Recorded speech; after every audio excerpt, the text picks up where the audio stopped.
Test, test, test. Test, test, test. Test, test, test.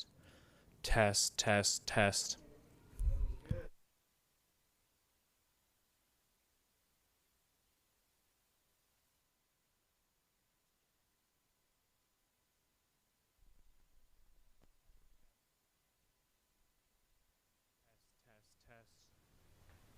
Test, test, test. Test, test, test. Test, test, test. Test, test, test. Test, test, test. Test, test, test. It's not working?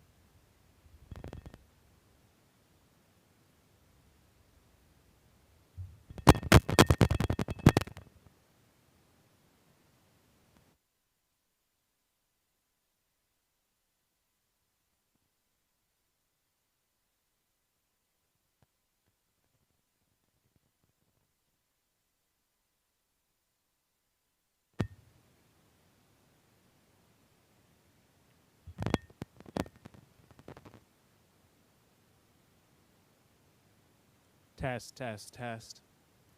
Test, test, test. Test, test, test. Test, test, test. Test, test, test. Test, test, test.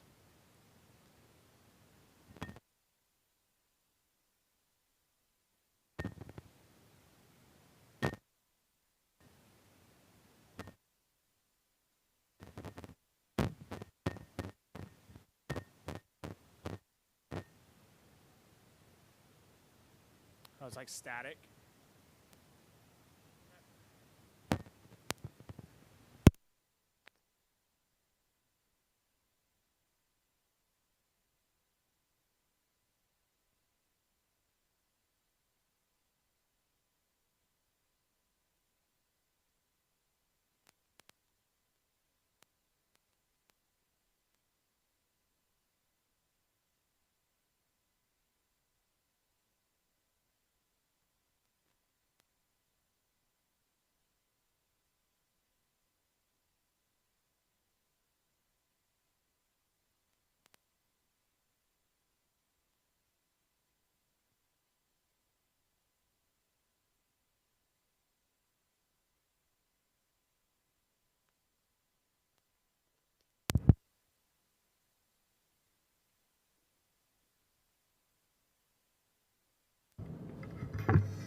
Test, test, test. Test, test, test. Test, test, test.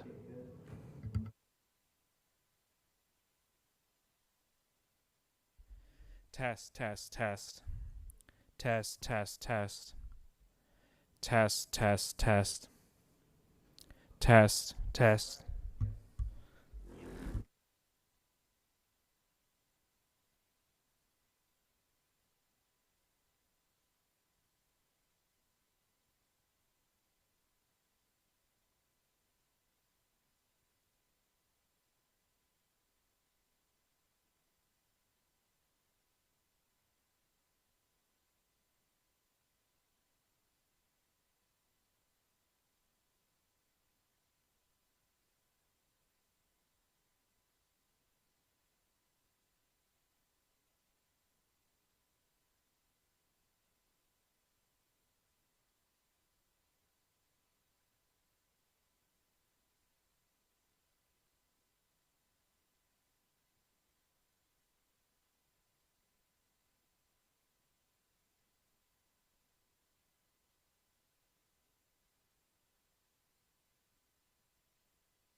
Test, test, test.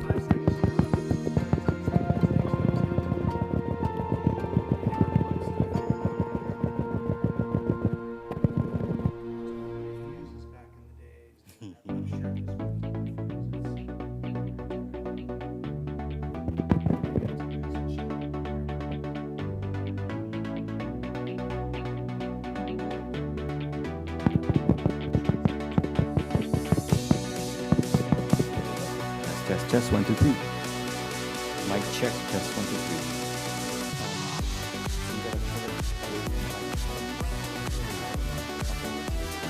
Okay. Mic check, turn off the echo if there's any echo. No echo. Test, test, test.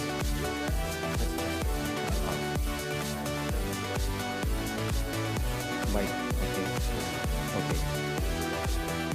Test 1, 2, 3, 4, 5, 6. Test, test 1, 2, 3, 4, 5, 6. Test 1, 2, 3, 4, 5, 6. Test 1, 2, 3, 4, 5, 6.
Mic test, test, test, test, 1, 2, 3.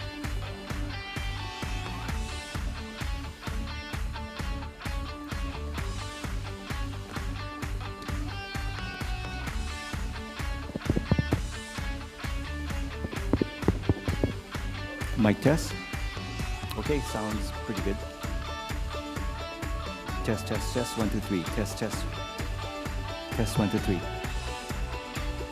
Test, 1, 2, 3. I can hear myself from here, so it's good enough. Yep. Test, 1, 2, 3. Test, 1, 2, 3.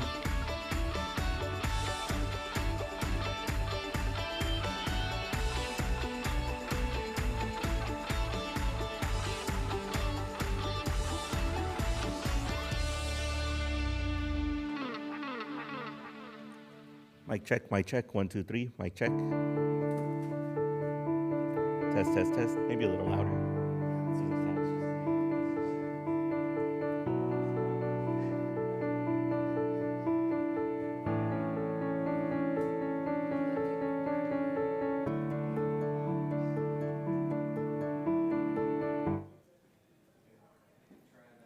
Mic check, 1, 2, 3.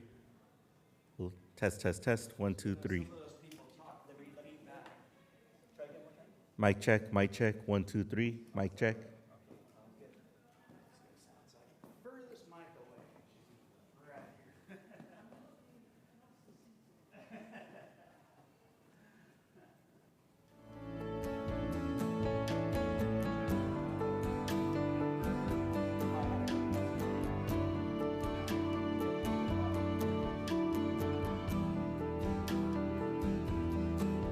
Check, check to KSJO, San Francisco. Yes, sounds pretty good. Yeah, this one is a little louder than the others. Okay, 1, 2, 3, 1, 2, 3, 1, 2, 3.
Mic 1.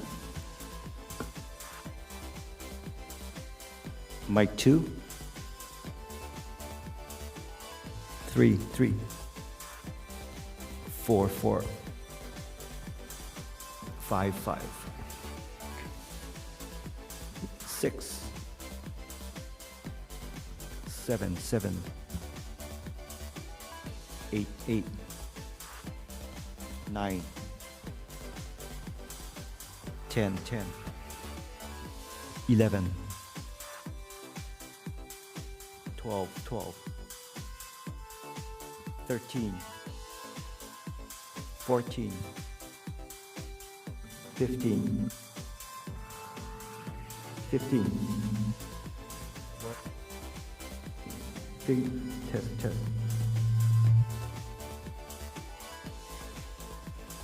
16.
Good evening, everybody. Wow, speakers are working. Good evening, everybody, and welcome to, yes.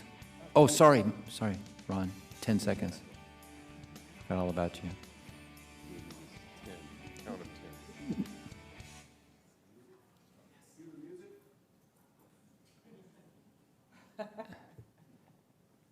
All right, we're ready to go. All right, welcome everybody to the special City Council meeting and Planning Commission meeting, or joint meeting of City Council and Planning Commission of October the 21st, 2025. Mr. Clerk, may you please take the roll for us? Thank you, Mr. Mayor. Councilmember Freitas? Present. Councilmember Torres Walker? Present. Councilmember Wilson? Here. Mayor Pro Tem Rocha? Here. Mayor Bernal? Here. Commissioner Spiker? Here. Oh, he's really here. Yeah. He's here. He is here. Commissioner Martin? Present. Commissioner Suman? Present. Commissioner Riley? Present. Commissioner Perez? Present. Vice Chair Jones? Present. Chair Weber? Present. Thank you. We have a quorum at 6:05 p.m. of Council and Planning Commission. All right, awesome. Will you please join us in the Pledge of Allegiance?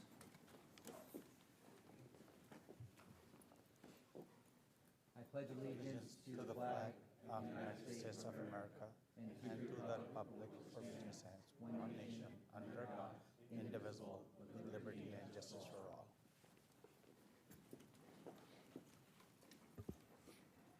All right, tonight is a study session where we're going to be discussing the general plan. And at the end of the discussion, the recommended action is that the City Council and the Planning Commission hear the presentation from De Novo Planning Group regarding the general plan update process and provide staff and the consultant with input regarding priorities for the general plan update. And I will turn this over to staff, or to our Information Services Director, Helfenberger. Thank you, Mr. Mayor. Good evening, Council and Planning Commission. It's an honor to be here this evening. For those of you who don't know me, I'm Brad Helfenberger. I am sitting in for City Manager Bessie Scott this evening. This is a really special process. It's not every day that a city gets to embark upon updating its general plan. Typically only happens once every 20 years. So this is a really special occasion. Also special because we have both our Planning Commission and our City Council fully assembled together. And so I have a few official remarks that I'm going to read off, and then I'm going to hand it over to staff. Tonight, city staff and De Novo Planning Group will be kicking off our general plan update. The presentation tonight will include an overview of the general plan team, the update process, the community outreach and participation plan, and the project schedule. The project team has prepared several questions to help gather input from the City Council and Planning Commission. And with that, I will turn it over to Zach Seal, who is our new Community and Economic Development Director, who's going to take it from here. Thank you very much. Thank you, Brad. Hello. I want to say welcome to the community. I am the new Community and Economic Development Director for the City of Antioch. And by new, that means that this is my third week on the job. So very happy to be here to see the kickoff of the general plan update process. I did just want to introduce some staff. Kevin Scudero and Zoe Meredith of the Planning Division are here. They worked very hard with the consultant to get this process kicked off. I also wanted to thank the city clerk and the information systems staff for setting up the room today and taking care of all the technology. That's very important. The only thing that I really wanted to mention about the general plan itself is that one of the very important priorities for the city is to really emphasize the process for the next 1.5 to 2 years. And by process, what I really mean is community outreach. So at the end of the day, when this is all done, of course, we want the community to be very happy with the final outcome and the final document, but we also want everybody to be very happy with how we got there. And we want the community to feel like they really had ample opportunity to be aware of all the meetings and provide input, and for both the Planning Commission and the City Council to receive that input. So with that, I will be turning it over to the consultant. Beth with De Novo will kick off the PowerPoint presentation.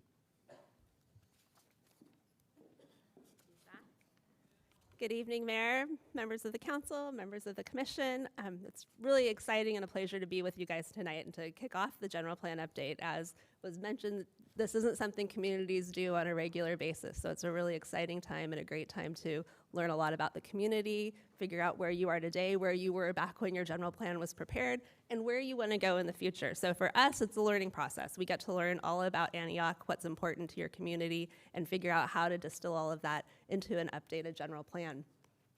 So tonight I'll go over our general plan team, the purpose of the general plan update, provide you a summary of the general plan update process, and discuss why this update is important, and then also talk about opportunities for the community to participate in the general plan update, give you a quick overview of the schedule, and then we have some questions that were provided in your staff report where we're looking for some specific council and commission feedback in terms of priorities, areas of interest, and then also the approach to getting advice on the preparation of the general plan.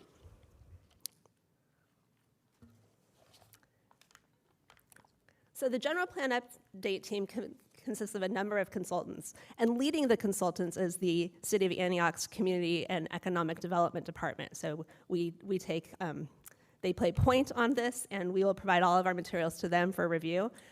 De Novo Planning Group is the lead consultant. I'm a principal with De Novo Planning Group.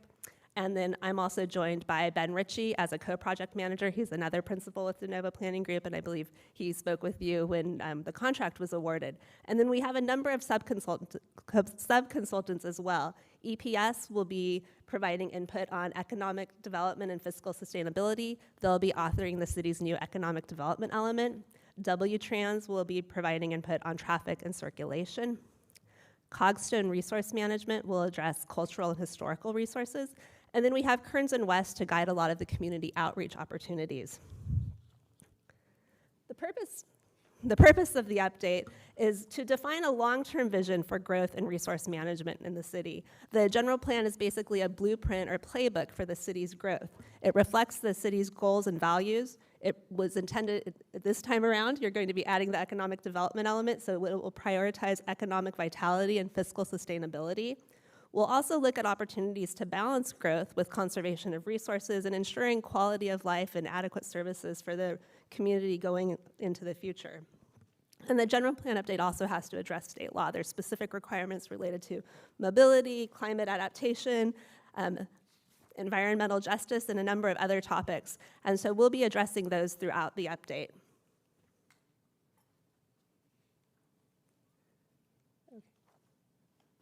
Will catch up with me in a minute here. There we go.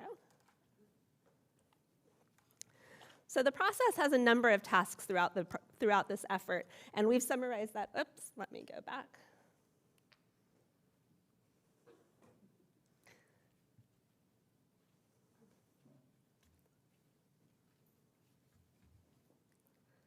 I apologize for the musical slides.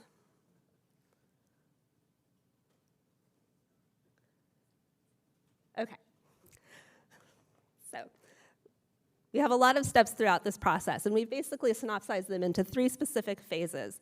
During the first phase, we establish the baseline. So we seek to understand where we are today and the community's vision for the future. So we have robust public engagement throughout this process. We'll kick it off with the meeting tonight to get the commission and council input, and then we'll be going out to the community in a series of visioning workshops. So we'll introduce the general plan update to the community, and we provide them with opportunities to identify priorities, areas of concern, and a lot of the information that we're asking from you tonight, we'll be asking the community to provide input on as well. And we also will conduct a community survey with some targeted questions, and this often ensures that people who don't come to workshops can hop online and answer some questions in a survey format. It's a little different, and it gives them a different method of interacting with the general plan update. We also anticipate there will be some pop-up events at various activities throughout the community, so those will be additional informal opportunities to participate as well.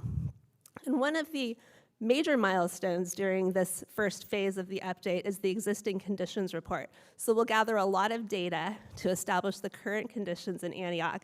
So this includes an overview of land use conditions, socioeconomic conditions, circulation conditions, conservation, resources, and then also the community facilities and services. So the existing conditions report often looks kind of like a phone book. It's a lot of data, it's a lot of information, it summarizes a lot of the existing data about the city, but it's also very useful for us as a team, for staff, and then for people who want to learn about the current conditions in Antioch and understand how the general plan is addressing those conditions.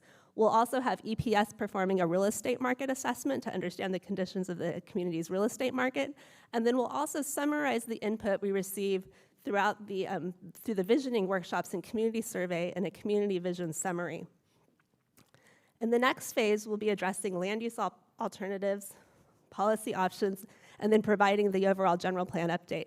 So during this phase, we'll prepare a series of issues and opportunities memos, and these will address specific concerns we hear during the visioning process. So we don't know what those are right now. We'll be hearing from the community what concerns are, and so we'll prepare a series of memos that identify specific concerns and different approaches that can be taken to address those concerns. And we have a number of check-ins scheduled with the commission and the city council, so we'll come back to you and we'll get your input and direction on how those various issues should be addressed.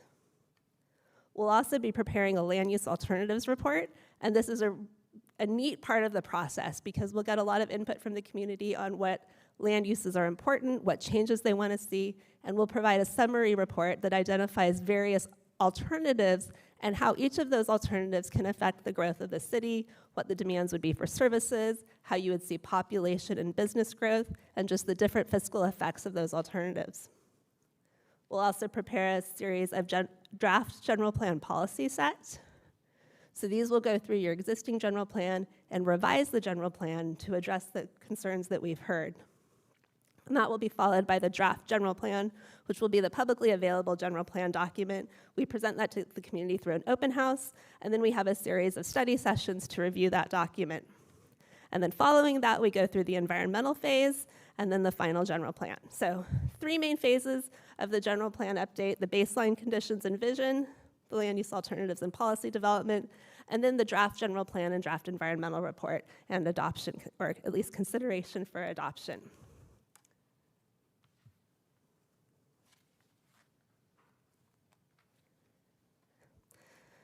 So there's a lot of flexibility when the city is preparing a general plan.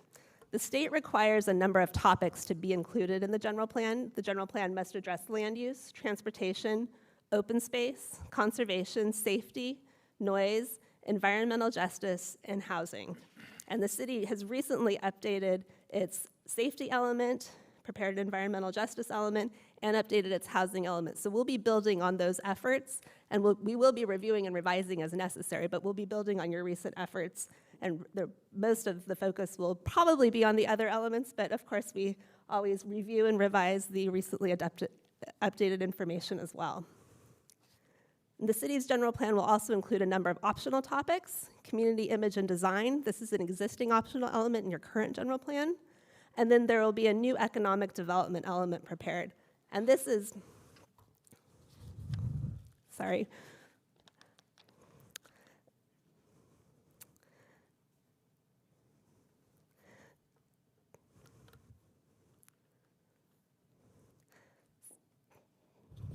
I apologize, I'm sorry. I'm not used to having the screen off to the side. So the economic development is intended to establish a long-range strategy for the city to attract and expand local businesses. And it really focuses on how those businesses can contribute to the local economy and also ensuring that you have a local workforce that can address the needs of those businesses. So really matching your workforce, making sure you have a skilled and qualified workforce that benefits from the businesses that are attracted to the community. And the economic development element also will look at fiscal concerns. So it not only looks at growing your economy, but making sure that that happens in a balanced manner and that it is fiscally solvent. So there will be a fiscal analysis of that economic development element, as well as the components of the general plan. Other optional elements included in the general plan are the public facilities and services element, which is also an existing element of your current plan, and an implementation element. And the implementation element is really important. This is also, it reiterates all of the actions in your general plan, and it assigns priorities and departments to carry out those actions. So it makes sure that your general plan doesn't just identify policies and actions, but actually has a plan to ensure that the general plan is implemented and to keep the city on track when you're reviewing it each year for its implementation.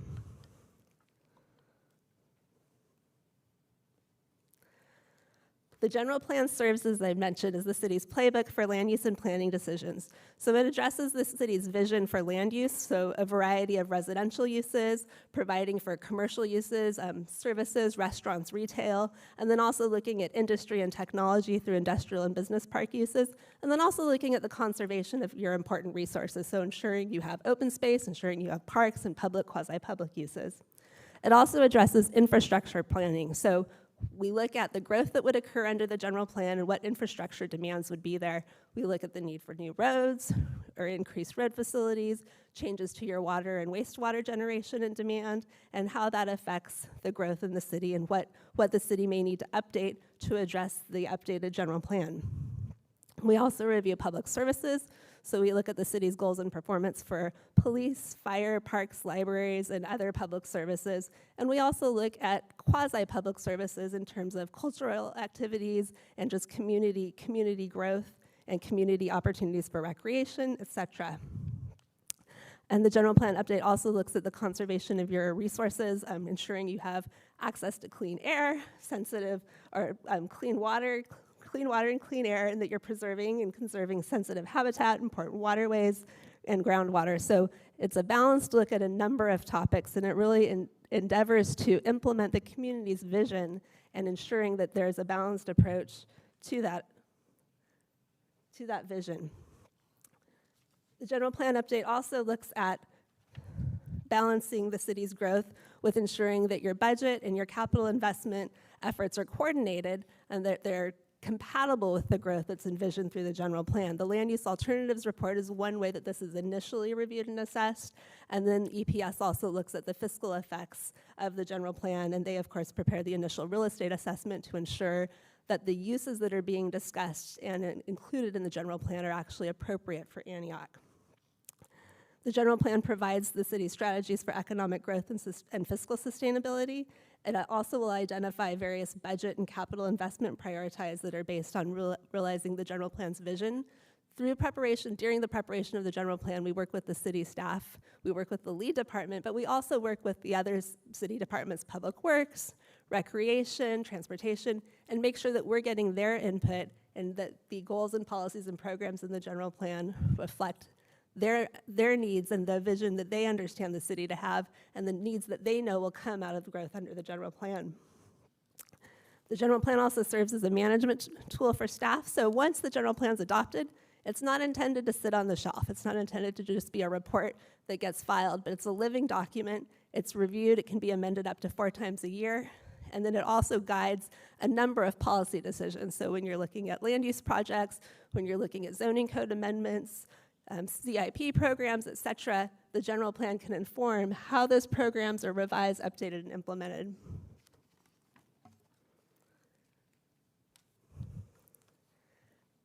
And the general plan is also intended to address a number of big picture questions. So when we go out to the community through the visioning workshops and when we get the community input through the surveys, when we get your input tonight, we'll start hearing what things are important to Antioch.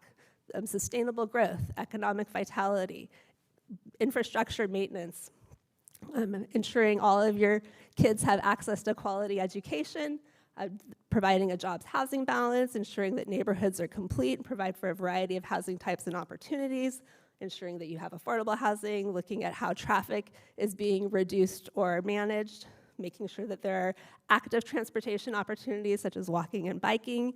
Is the community health being addressed? Is there access to quality health care?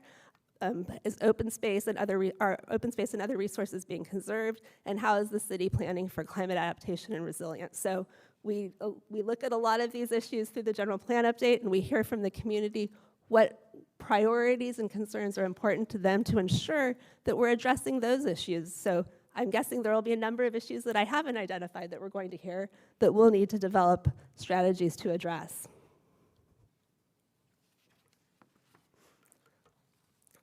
And community engagement is one of the key parts of the general plan update. It doesn't reflect the needs of the community if we don't hear from the community what they want to see Antioch's future look like, what things are important to the community, what priorities they have. So throughout this process, we have a number of opportunities for the community to be involved in the general plan update. So the community, of course, is welcome to attend this kickoff with the council and commission tonight. And then we'll have a series of visioning workshops. So these will be open to the entire community. We're developing a list of stakeholders with the Community and Economic Development Department. And those stakeholders will include folks that were involved in your environmental justice element, your safety element, and then your recent housing element update effort as well. So we'll invite all of those folks, as well as additional agencies and people that are interested in the process, to come and be involved and to let us know what issues they have, what opportunities they see for the general plan to address, and then any concerns they have that we can also look at. And we expect there to be a number of pop-up events where city staff goes to, you have a car show, you have the chili cook-off, you have various events that happen in a city, you have downtown music night. And so we expect that city staff and our team can go to some of those events. We usually have a booth, we have some fun activities for the community to engage in, and we get their input in a less formal manner. So it just is one of those walk-by events where people attending the event show up and they provide input. So those are really a neat way to get the word out, and they're kind of a low-pressure event. People don't have to stay for a whole hour or two of a community workshop, and they can just provide some input and then just stay tuned for the rest of the process and participate as they wish. We also have a number of City Council and Planning Commission briefings scheduled throughout this process, so we'll be checking in with you regularly. The community, of course, is invited to come to those briefings to comment on items of concern. And then we'll have a number of open houses. And these open houses are scheduled typically during the land use alternatives process, because that's always a point where the community wants to provide some input and is concerned if land uses are changing. So we typically hold an open house during the land use alternatives process to get community feedback on that, and so that way we can make sure that what we hear from the community is brought back to the commission and council when you're considering selecting a preferred land use alternative. And then we hold another open house when we have the draft general plan available. And this gives the community a chance to hear about the changes that are made to the general plan, what's proposed to be included in the draft general plan, and then also to provide some feedback on if they think the general plan's hitting the mark in addressing the vision and the concerns that they've identified, or if they think additional changes need to be made. And there will also just be a number of stakeholder interviews and group meetings conducted throughout this. We also will have a really robust online presence. So we're currently in the process of developing a website that will it's basically a repository for all things general plan. So your current general plan will be on the website, links to a lot of the city's information, and then as we develop various materials, they will all be posted to the website. Information regarding all of the meetings will be available. So it's really a great way for the community to have a one-stop shop to go and learn about the general plan update. And then they can also sign up to be on the notice list so they can be notified as soon as there are new general plan materials out for review. And it also provides links to the city's social media. So there will be a lot of information on the website. And as I mentioned, we'll have a few surveys and polls that will be available for the community, so we'll ask some kind of targeted questions throughout this update to get community feedback. And then we'll also work with the city to make sure that as various documents are released or there are opportunities for public engagement, that those opportunities are advertised through the city's social media, at City Hall, and through kind of your traditional methods, as well as a few other methods to just really get the word out. We'll also hold an EIR scoping meeting. So we'll just discuss the contents that are anticipated to be addressed in the environmental impact report. That one's usually a little bit more dry of a meeting. And then there will be a series of planning commission meetings to consider the general plan, and then a series of city council hearings. So a lot of opportunities for the community to learn about the general plan, to provide comments, and to be involved in the process.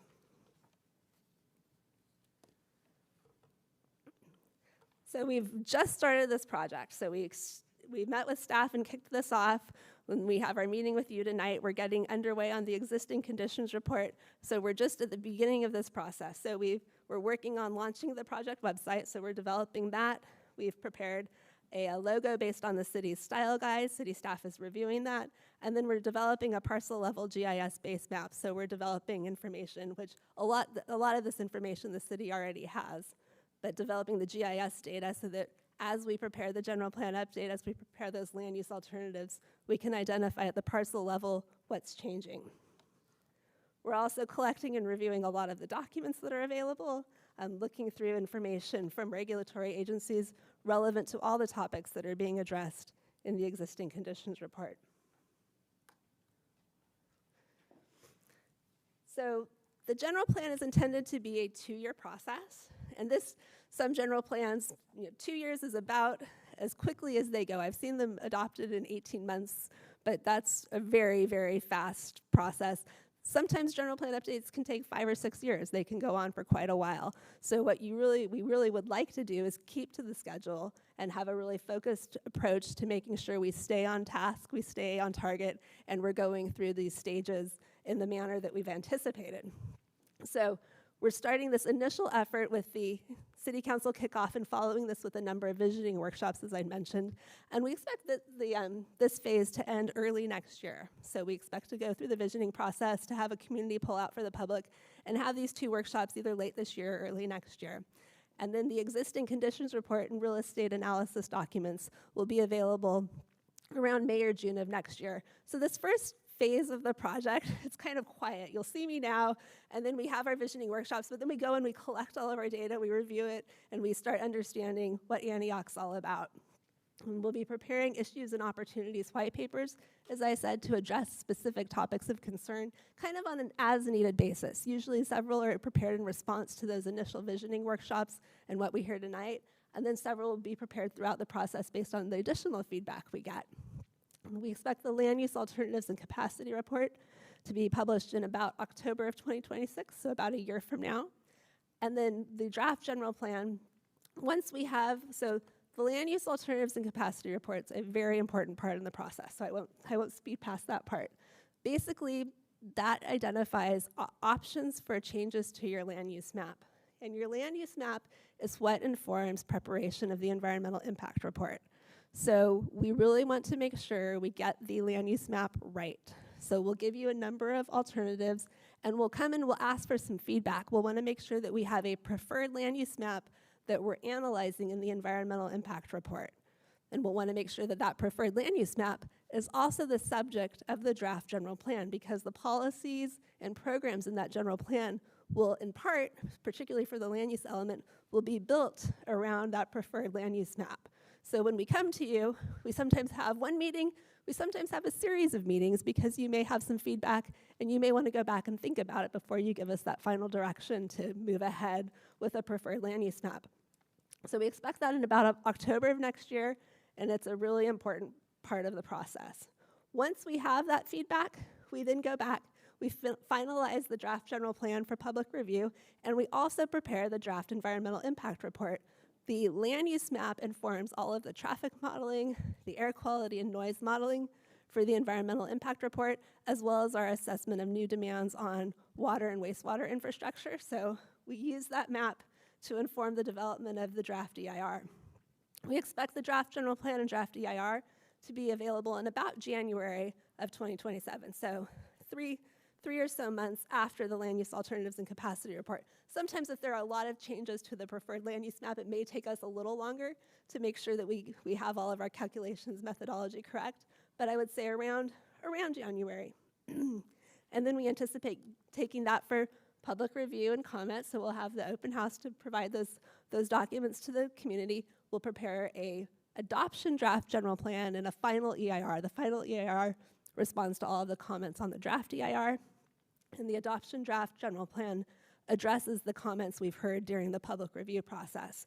And then those will come back to the commission and then the council for consideration for adoption. And we anticipate, we anticipate that to occur in about July, August of 2027.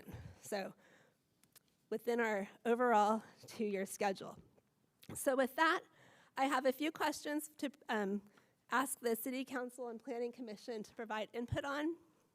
And we're just anticipating that each of you will consider the question and then just provide some input.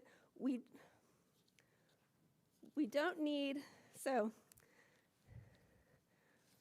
it's nice if it's concise and something that we can understand and address in the general plan update process. So we have, as I said, our 3 questions, and if there are quick answers, we have a few more questions. If there are long answers, we'll keep it to those 3. And then we also are looking for some direction on the approach to the General Plan Advisory Committee. So with that, I'll leave it to the chair and then the mayor to direct how the Council and Planning Commission respond to these questions. But we'd like to ask, what are the top 3 most critical issues or opportunities you believe this General Plan update must address to best serve Antioch's future? So with that, I'll turn it over. All right. Would anybody on the commission or the council like to start? Councilmember Freitas? Mr. Mayor, I'd like to hear from the public first, if there are public comments, before we delve into it. All right. Do we have any public comments on the presentation so far?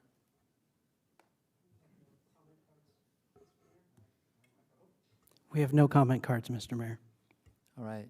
I see one public comment, or one hand raised. Mr. Becker?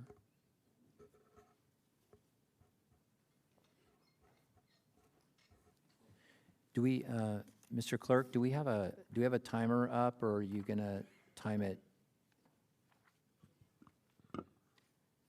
We're gonna do it the old-fashioned way on your phone?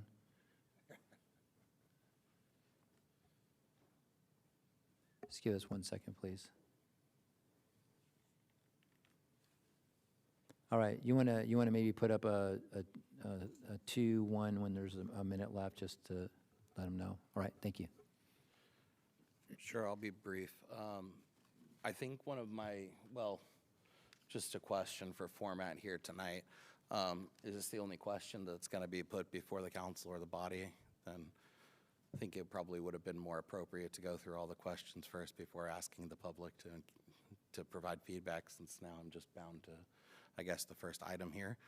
So I think breaking out of these typical public agency, public hearing formats, and really that back and forth dialogue, which I think was what I heard emphasized in the consultants.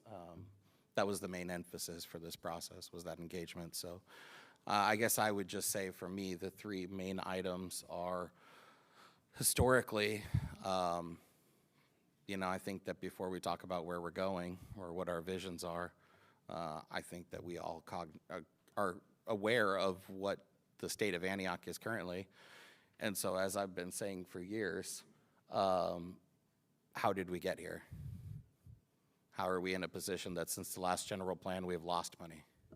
How are we currently talking about how do we update this plan next to a water park that since it was first built has lost us money? Is this general plan going to address the loss that comes from that facility and the future loss that will continue to come from that facility? How do we plan for future development to address deficiencies that development today has not been able to sustain in historical programs? How do we talk about land use alternatives on properties that have held special plan area or focus area designations for 20, 30 years and have had the same landowners that have done nothing with the property? Is there a commitment from these property owners to do something with these properties? How did our transit area, our focus area, just completely get ignored along the Highway 4 corridor?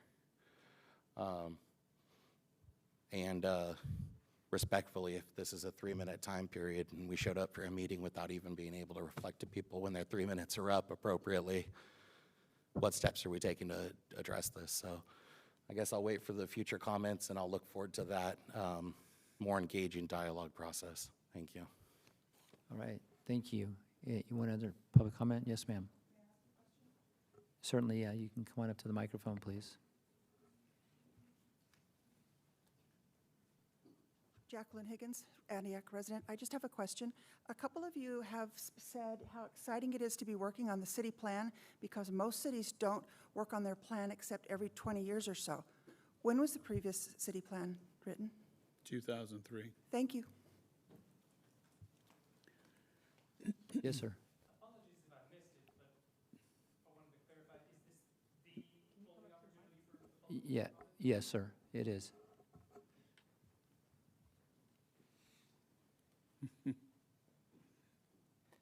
sorry, hello? I'll fill out a comment card when I'm done. Good evening, Planning Commission, City Council, City staff. Thank you so much and consultant team, thank you so much for this presentation. My name is Juan Pablo Gala Martinez, Senior Land Use Manager for Save Mount Diablo.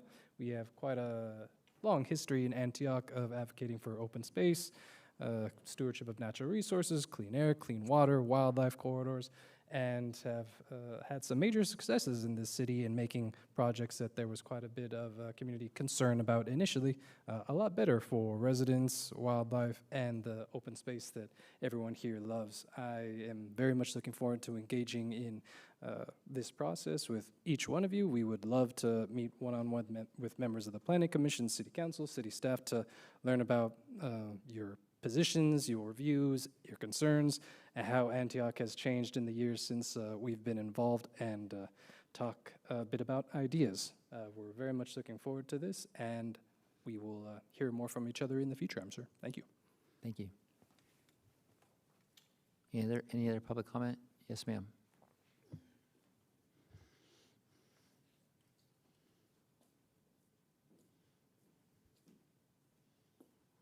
Good evening, everyone. My name is Susan Austin, and my concern is the community. I am an advocate of community. I've worked for Contra Costa County serving the community, and as of now, I am still serving the community in a capacity of providing resource services for the community. I'm also concerned because of the fact that it appears that our community is being forgotten in the intercity, in the lower income areas of the city. I'm seeing all these beautiful houses being built, all of these nice places in the hills, and that's wonderful, we're growing. But it seems like we're concentrating more on them than on the inner city. They still need to need community services. So I'd like to see a plan for the community services to continue and to grow stronger.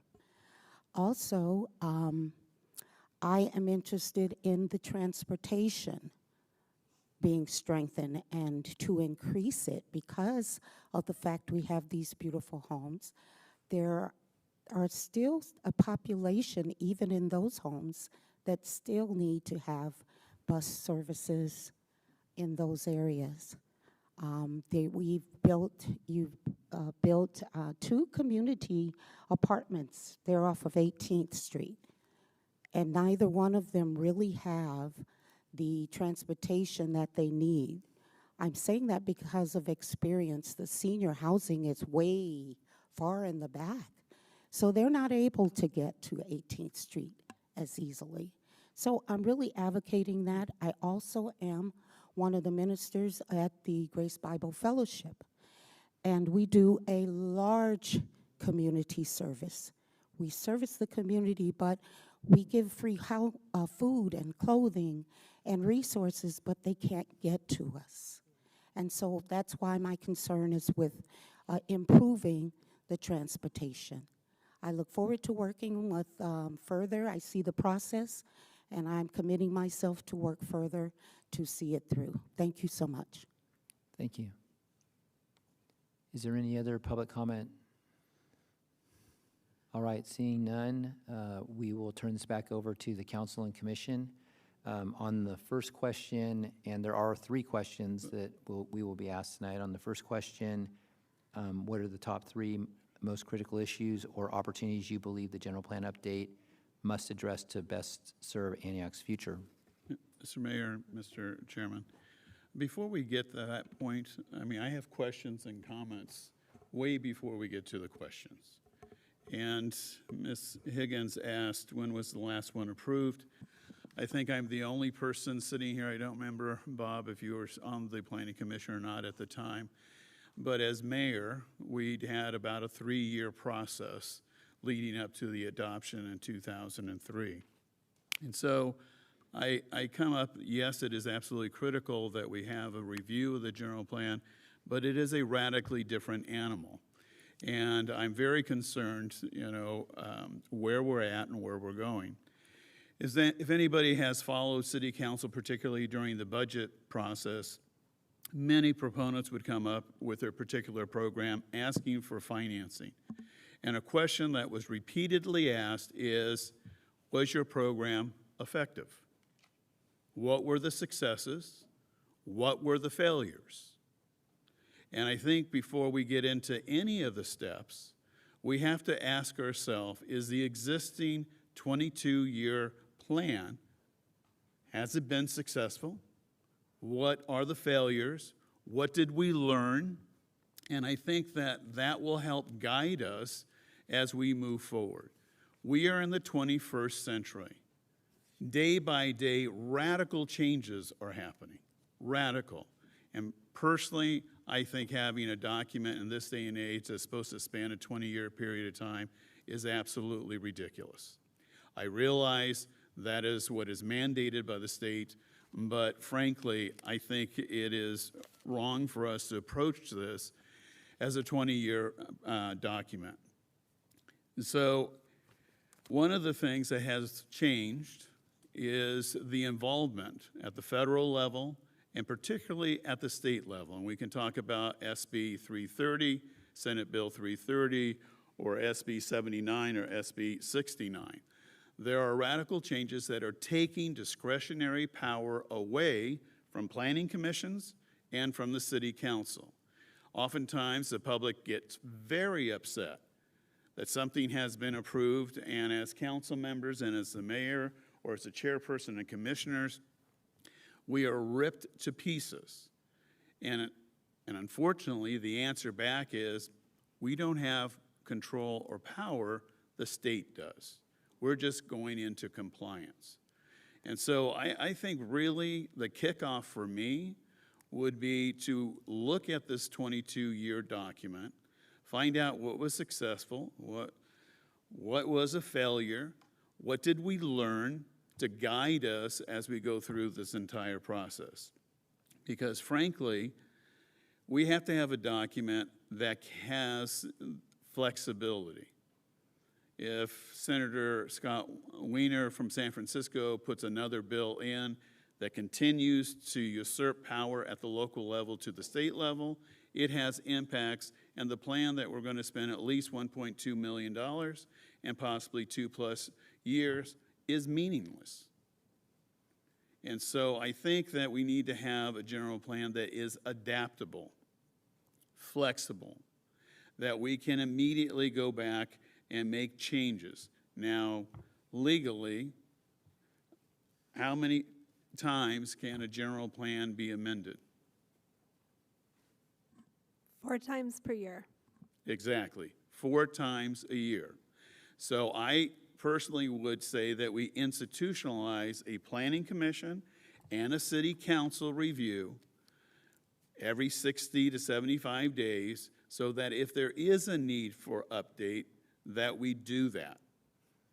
We cannot afford, which we have, a static general plan that somehow was supposed to capture our vision. Back in 2000, 2003, what was one of the most, talked about issue? And that was executive housing, particularly executive housing in what we used to call Future Urban Area 1, Future Area 2, which is in the southeast portion of our community. 22 years later, we still don't have it. We've just approved a couple phases, phase 1 and phase 2 of the Richland Development Project. So the question for me is, what happened? Now we can talk about, market conditions, we can talk about the pandemic and things of that sort, but again, we have to challenge ourselves continuously. We are all going to come and go. And so those people who follow us need to have guidelines. They need to understand what the rationale was for these particular, policies. So from my perspective, the answer to number 1 is to institutionalize a realistic general plan that measures success or failure, that we do that on a quarterly basis, so if changes need to be done, they can be done, and we have a living, breathing document that makes sense to the public instead of just trying to check the boxes and making sure that the state housing agencies and the local housing agencies say, oh, Antioch, you have an updated, general plan, your housing element is wonderful. The other, Mr. President, Mr. Chairman, I thoroughly read your document, and oftentimes in the 21st century, we say, well, we're going to send out a questionnaire and ask these people to respond. I personally think that one of the things that was missing this last general plan was engagement amongst the elected and appointed officials.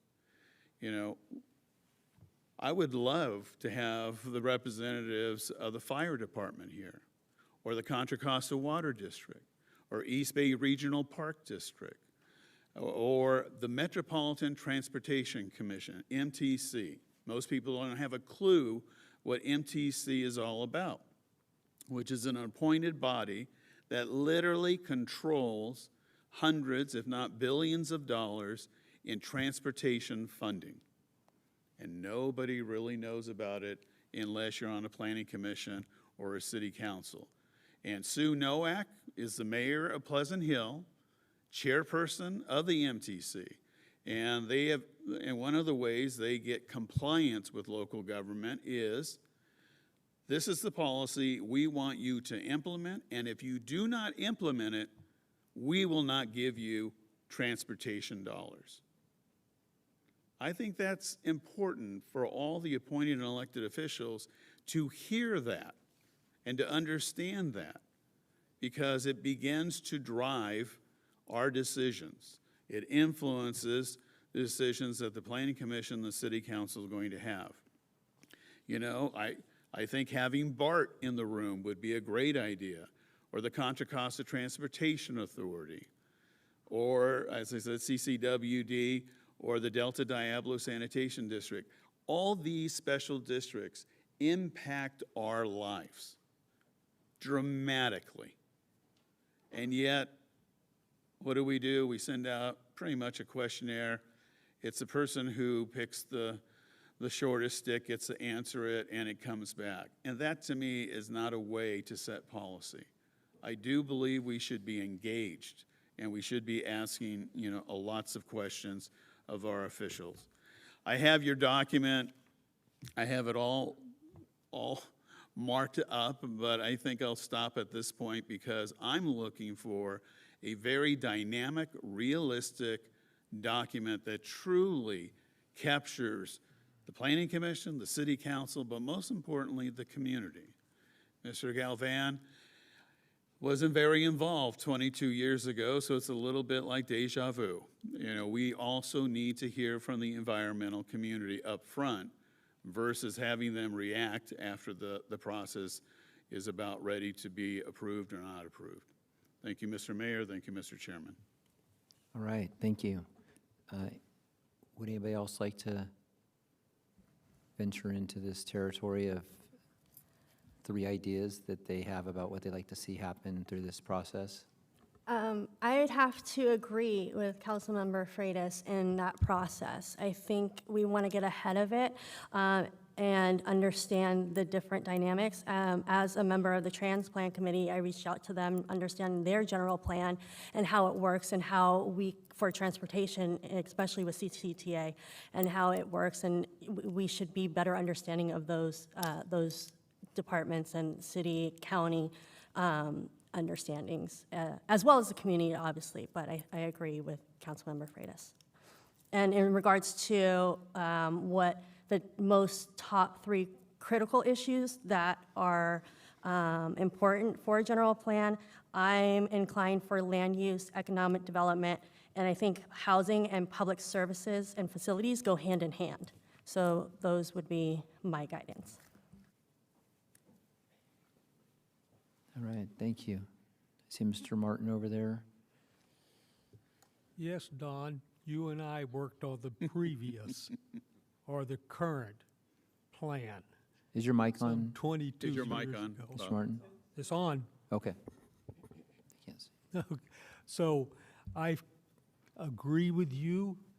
The first thing I would say is if you have not read the existing general plan, get it and start going through it.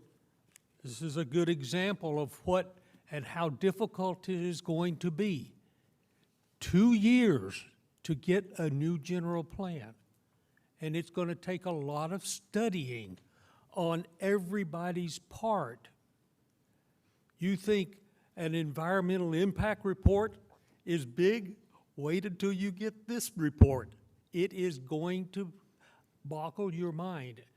And with that in mind, I believe one of the major things we have to think about, and Don brought it up, is flexibility. Because of all the changes that we are seeing, because of the state and the federal government, I don't know how to make a document that is a plan for 20 years or even 10 years if we decide to do it early, how you can make it flexible when you don't know what's going to happen on the other end. And that bothers me more than anything else. On the Planning Commission, start looking at what our ordinances are and then what these things have to come in. At our last meeting, they said, you can't change anything. This is required by law. But it doesn't follow our ordinances, but it is required by law. So when you start thinking about the general plan, I believe the major thing will have to be flexible so that we can figure out how to make it adapt to what the state and the federal government is going to do. The other thing, and it wouldn't, let me think. I believe the job housing balance is a major problem that we have. And I'll talk about a little bit more later on. But in the current plan, we were working on how to do a job housing balance. To answer your question, it didn't work. We still, in the morning and in the evening, have traffic, because all the people are leaving East County to go to other areas where they have jobs. So one of the things we need to work on is one of the items is a job housing balance, and I'll tell you where I think we need to work on it in one of the other areas. So, but those are my general comments about that. All right, thank you. Councilmember Torres Walker. Thank you for the presentation. I've often been a part of these processes as a community member, and I'm more interested in the community workshops and pop-ups, which are a lot funner than these meetings. I will say, I think the three for me, I would say is, I also agree with Councilmember Freitas, which I do a lot, which is weird, but about knowing what worked, what didn't work is important. I think also what is important is public services, economic development for the two that I'm thinking about. And I'm sure, I mean, I was also thinking about this like job housing balance issue. Like Antioch has one of the lowest unemployment rates in the county, but that's only because we all work outside the city. And so I think when we think about economic development, I'm always concerned about jobs, but I'm also concerned about access to affordable housing.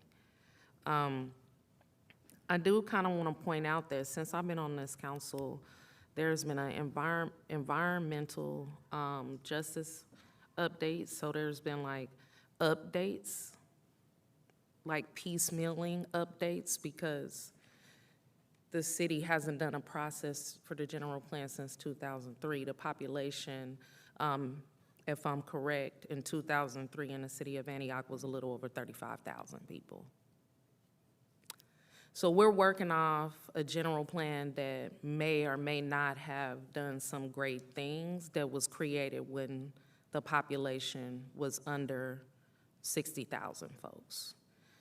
Well, currently, right now, the population is over 115,000 people. And so this general plan need to fit the needs of a city that is still growing. I don't think we're stopping growth at this point. So I would really like to understand the issues related to growth, zoning, and development, and what is that gonna look like moving forward. I know the housing element has been updated because we had to legally. Land use and zoning has been updated because we had to legally, but it's been like a piecemeal process, so it'll be nice to have something settled moving forward. And I also do think that there needs to be some process for review rather than waiting 10, 20 years. And if 4 times a year is allowable, what would that process look like? What type of infrastructure could be created to make sure that it does move forward with like future leadership to understand that this is a process to keep us updated as the city needs continue to grow? Yes, Commissioner Suman. Thank you, Mayor. I just want to add something. We have lots of beautiful homes in Antioch. Everything's looking better day by day. We see less issues with real estate. We haven't seen homes filled with squatters like we used to before. We see small changes, baby steps are being taken.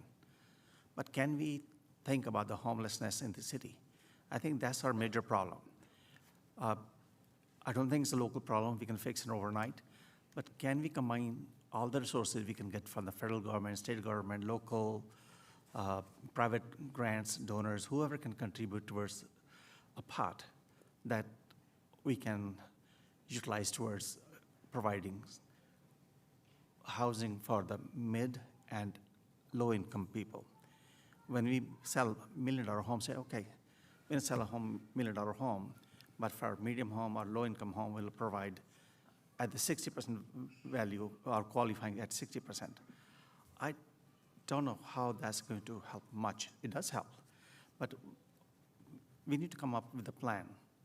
Some area of Antioch, some land that can be utilized for providing housing for these people. I think if they have permanent housing, that'll be better. Instead of putting them in hotels or giving rentals, if you provide them permanent housing, they will have a pride in themselves. It's their home. They will maintain it. It will reduce a lot of problems in Antioch. Thank you. All right, thank you. Yes. Councilmember Wilson. Thank you. One thing I keep consistently hearing is everybody is referring to an organic plan. We really want a plan that's going to be very organic.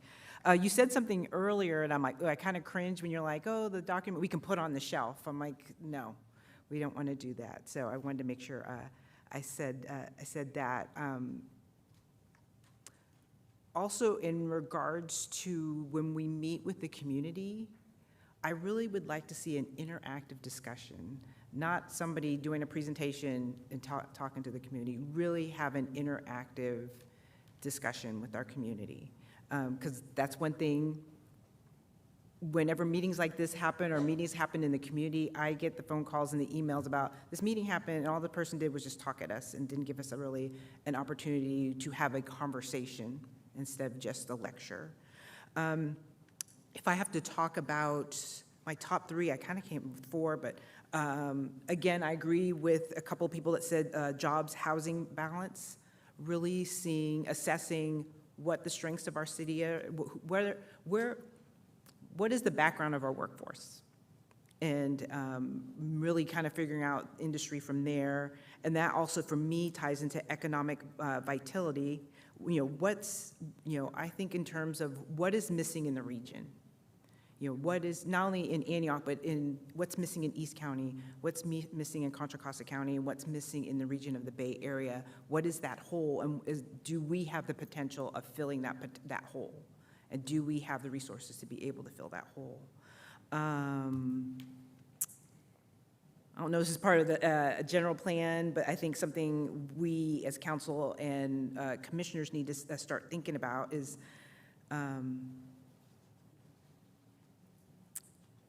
the best way to put this, stop settling. I feel like a lot of times we just settle. We got to put something there because it's been empty for 50 years, so they want to put something there, let's just put it there. I want us to get out of that mind thinking of just because it's an empty space, we have to fill it with the first thing that comes along. And then finally, for me, what's really important is, I call it healthy communities, but under that umbrella falls, environmental development, making sure our communities have access to food, water. Are our communities walkable? Are they bikeable? I know a few years ago, I know it was before the pandemic, there was a plan called the 680 plan, where is your community accessible by somebody that's 6 years old and somebody that's 80 years old. I thought that was a great plan. It was, like I said, before the pandemic, people talked about it, and I don't hear anybody talking about that. Everything else I want to talk about is for the future, the other questions, but wanted to get that out there. Thank you, and thank you for your presentation. Thank you. All right, yes, Commissioner Riley. Yeah, I wanted to jump on that comment that you made, Councilmember Wilson, but it's important to me that we need to find what I like to say, third places for our people that live here, especially for children and teenagers. Growing up in Antioch, as Mr. Louis Roach, a principal, might remember, I know when I was a teenager, there wasn't a lot to do in Antioch, and I know that's a big problem for a lot of the youth in Antioch, whether that was when I was 16 years old or even when I want to go out and go to a music venue today. There isn't any amenities like that in Antioch. I like the note about searching for parks and cultural activities. I think that's going to be really important for our city because, and I hear this a lot from my friends who live over in San Francisco, it's always me going out to them because San Francisco is a world-class city, obviously, but there is no way that anyone would want to come out to Antioch. Farthest place maybe Walnut Creek at best, because the Walnut Creek does have a lot of amenities that people are kind of looking for to have a good time. I hope that Antioch in the future might be able to look at these third places, whether that be gyms or parks or sports places or whatever, Labubu stores or whatever the kids are into nowadays. But I hope that there could be more of a place for people in our city to enjoy themselves. I also like the idea of having a localized job force. I think there's, I know that off of Wilbur Avenue in our waterfront, we now have that a big roll-on, roll-off auto facility. So that just shows that there's a little bit of industry that can be built up in Antioch. I don't know for sure because I haven't done the full employment assessment of all our residents, but I gather that Antioch has a lot of residents who would be compatible with a solid blue-collar industry job. Right. So, and I think that, if we could build up that industry off of Wilbur Avenue, I think that, we could have that localized job force and people don't even have to go on the Highway 4 and, commute all the way in the city.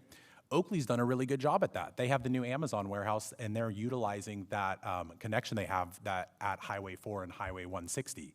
We don't have a major interstate that goes through our city like Walnut Creek or Oakland or something like that, or Tracy for that matter, but we do have these small state routes that go through our city, and I think we could utilize that for business and commerce and building up that area.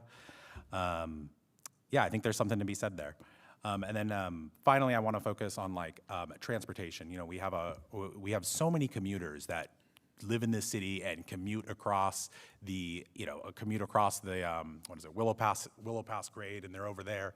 And unfortunately, I know that I've commuted 2.5 hours to get to San Ramon. I know people who've commuted a lot further to maybe 4 or 5 hours to get to Palo Alto to go to work at Stanford.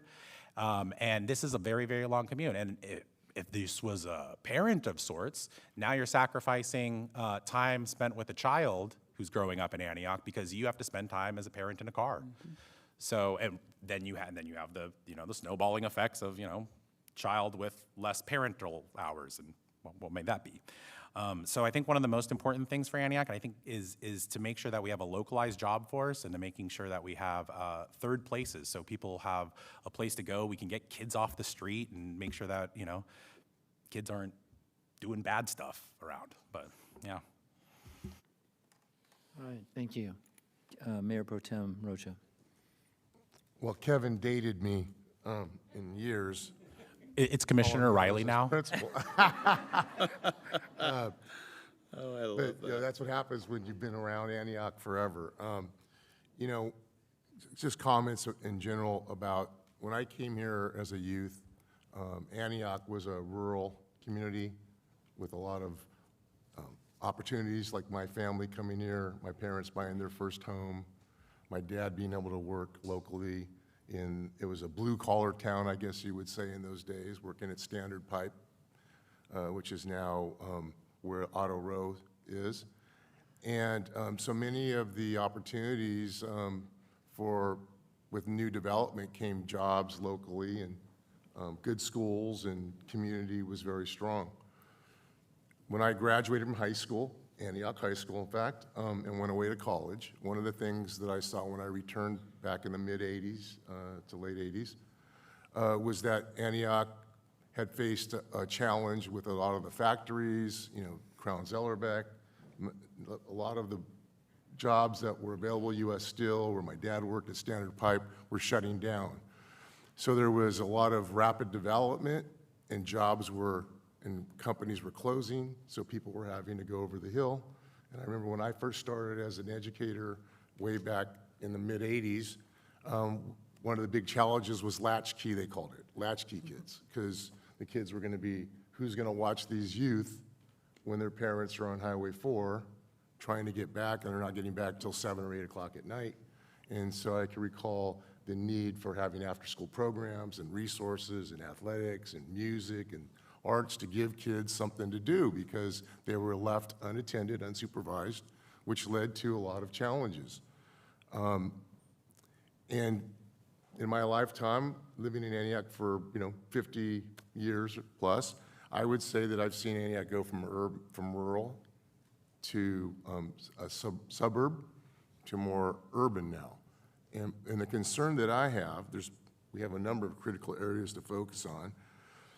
But Councilmember Freitas had mentioned this earlier. There's a number of legislative actions taking place in Sacramento to address the housing crisis we have in California, which means that Antioch is going to be, in a sense, forced to develop high-density housing to meet the needs of the crisis that we're in. My concern is that we know that there's going to be new development. Some developments have already been approved, and there'll be many more coming forward because we have the open space.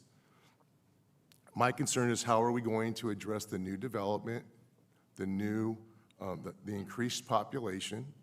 How are we going to blend housing with business and local employment? That's a big challenge, and I'm not sure how that will come together, but if we're not proactive and get ahead of it, then what we saw happen in the '80s is going to be progressively worse. When I see comments, when I talk to people in the general public or people that I run into about new projects, the first thing that they always say to me is, how can we approve more development? We already have too many people here. There's not enough jobs. There's not enough people Highway 4 is going to be a stalemate. So whatever we do when I talk to the public, it's always about what are we going to do to be able to provide opportunities for people to work locally, and so that people don't have to go over the hill. They don't have to go to San Francisco, Oakland, and they can be home and be with their families and raise their children, similar to the experience I had as a child. So to me, it's the high-density housing and how we're going to attract businesses to come, restaurants to come, stores to come. I know I just had a conversation the other day at Raleigh Shopping Center, which is around the corner from where I live, and it's how do we attract you know, brand stores that will attract people to come to Lone Tree area. Because like if Rayleigh's were to close, you know, that would be just a really, really difficult situation for the people that live there. Where do they go shopping at? Where are they going to go to get their needs met? You know, when I look at what happened to the mall, you know, the mall's vacant. People ask me all the time, what's coming in there?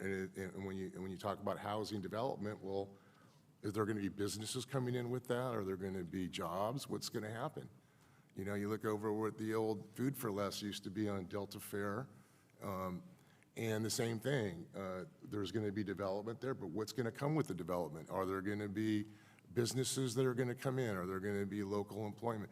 So I think that is probably the biggest concern I have is growth is coming. It's being mandated by the state. They're taking away local authority, as Councilmember Freitas had mentioned. And we have to adjust and be able to meet the needs of the people that live here today, and how are we going to meet the needs of the people that are moving here tomorrow and in the years to come. The comment that Kevin made about resources, that has to be hand in hand. I think, you know, when I was a kid, there was, you know, schools and resources were readily available because that was before Proposition 13, the Jarvis Bill. When I was in high school in 10th, 11th grade, we had plenty of resources for young people. And, you know, streets were taken care of, lights were taken care of, everybody's property tax you had to pay. It's a good thing that Jarvis Bill went through because I own my house. I've owned my house since '85, and so I'm paying taxes on when I bought it in '85. My parents bought their house in 1968, and when their taxes are significantly lower than what I pay.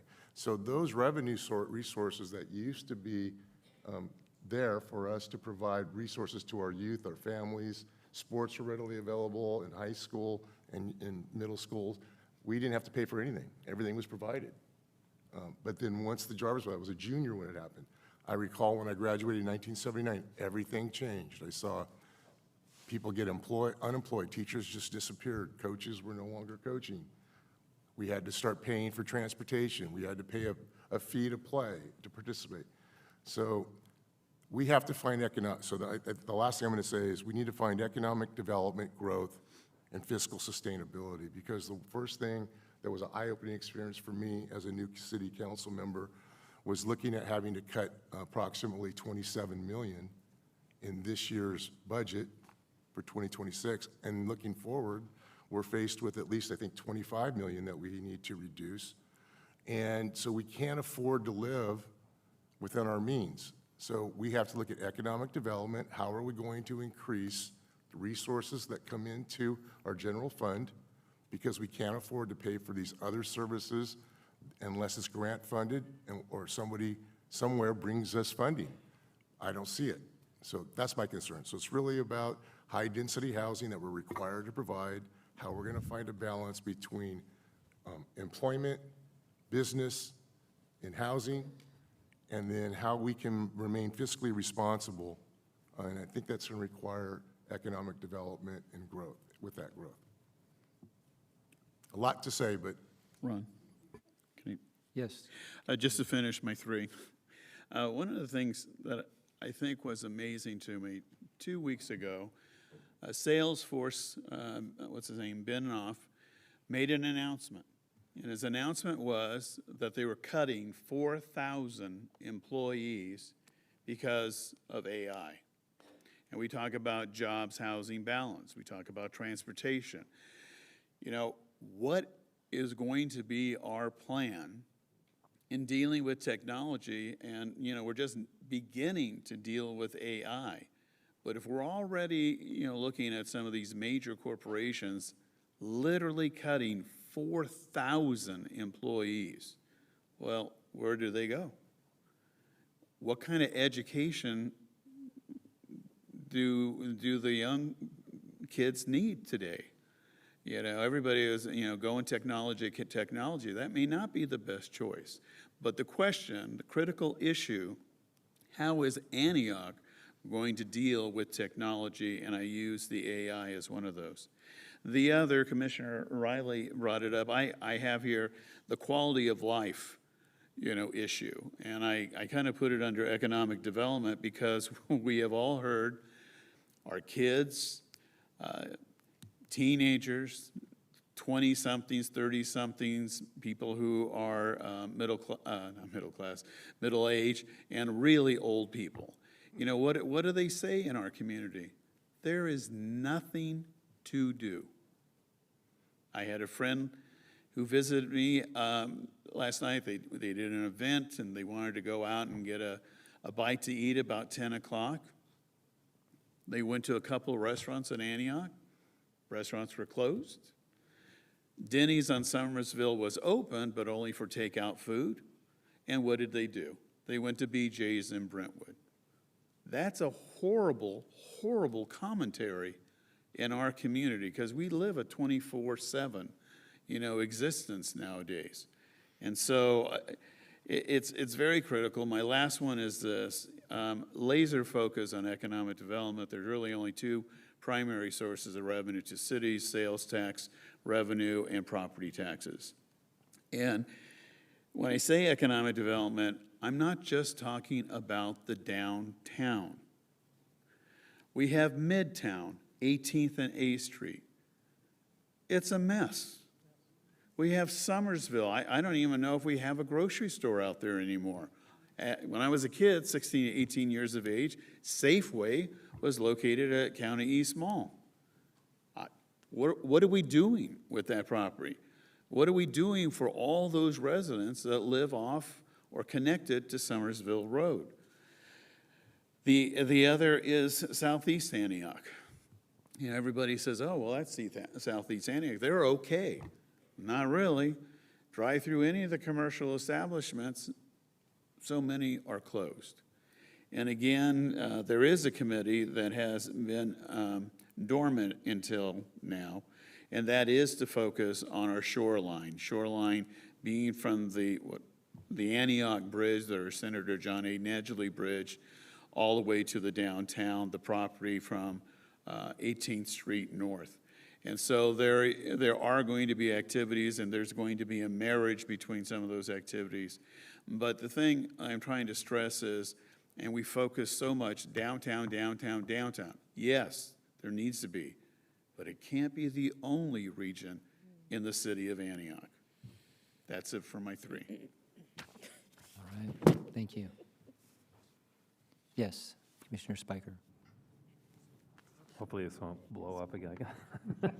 Yeah. You know, I do agree with much of what's been said here tonight. There are a lot of issues that we have to address going forward with the city. And I think this general plan will be an opportunity to try and create a vision for what Antioch should be and should look like. Kind of, for me, it comes back to, you know, what do residents need? You know, it's kind of and all of them have mentioned the three issues, you know, jobs, affordable housing, and quality of life. I don't think anybody could really argue with those. I mean, how you approach it could be, you know, subject of topics. But as has been said here by Councilmember Freitas, you have to have the economic basis, you know, in our city to support not only the running of the administration of the city, you know, public works, et cetera, but also the want-to-haves, you know, the niceties, the after-school programs, you know, whatever it needs. We want to focus on to provide a quality of life for our residents. It all kind of hinges on economics and do we have the budget to do it? And so I think we've seen, and it's been talked about already this evening, that we do have this housing jobs imbalance. You know, the key is trying to put our collective minds, kind of look at the crystal ball and say what is going on in the future. How can we be positioning ourselves for an ideal situation, what we anticipate is going to happen? Will we hit it? Probably not. I mean, as has been said again, that flexibility to adjust the general plan will be important. But I think the vision that we want to try and create is that economic basis that will provide what we need as a city to survive and to thrive. And not, of course, just for the city, but, you know, housing is a very big issue. I think I have 3 kids, you know, and they're all struggling to be able to, you know, buy their way into the American dream and own a home. And that's not unique to my family, unfortunately. I think there's a lot of folks that would like to be able to you know, own their own place, and it's not easy. It's not easy in California. As a city, we're fighting and have to deal with economic conditions that are existing throughout the state and the country, whether it's employment trends and, you know, or, you know, AI or any other aspect of what we have to deal with as a city. We don't exist in a vacuum, you know, and so part of what we have to try and do is to make sure that whatever plan we come up with is adaptable. And then quality of life, whether it's open space or parks, recreational activities, I think it's all very important if we can to build that room in the general plan for amenities that would provide those benefits for our community. That's all I have to say. Thank you very much. All right, thank you. Commissioner Perez, yes? Yes. I've heard everyone, I think the only thing I didn't hear anyone mention, I heard everyone talk about jobs and the economic development, but I didn't hear anyone mention about the small businesses here in Antioch.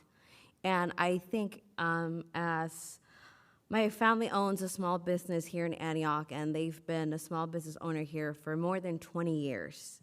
And I think they've been impacted they've been impacted a lot, especially with the crime here in Antioch. They were impacted this year. They actually were robbed, and they're a bridal shop. So it was shock to us that they were actually hit by it. So I think in this development, I would like to see, you know, small businesses be perhaps like an opportunity for growth. I've also seen a lot of small businesses shutting down because of the homelessness. You know, there's a lot of,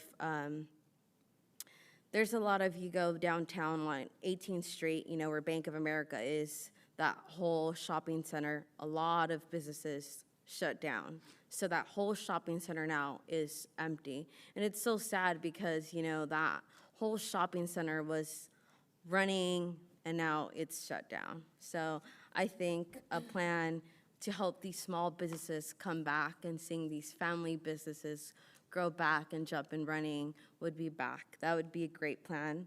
I think everyone mentioned about affordable housing. You know, California is very expensive, and I think everyone deserves a bright city to be able to find a place to, you know, have a family, you know, a safe place, you know, have nice shop, small, local, you know, small, friendly, affordable, and, you know, find developers to come and grow in a city. So I hope to see that as well. All right, thank you. Chair Weber?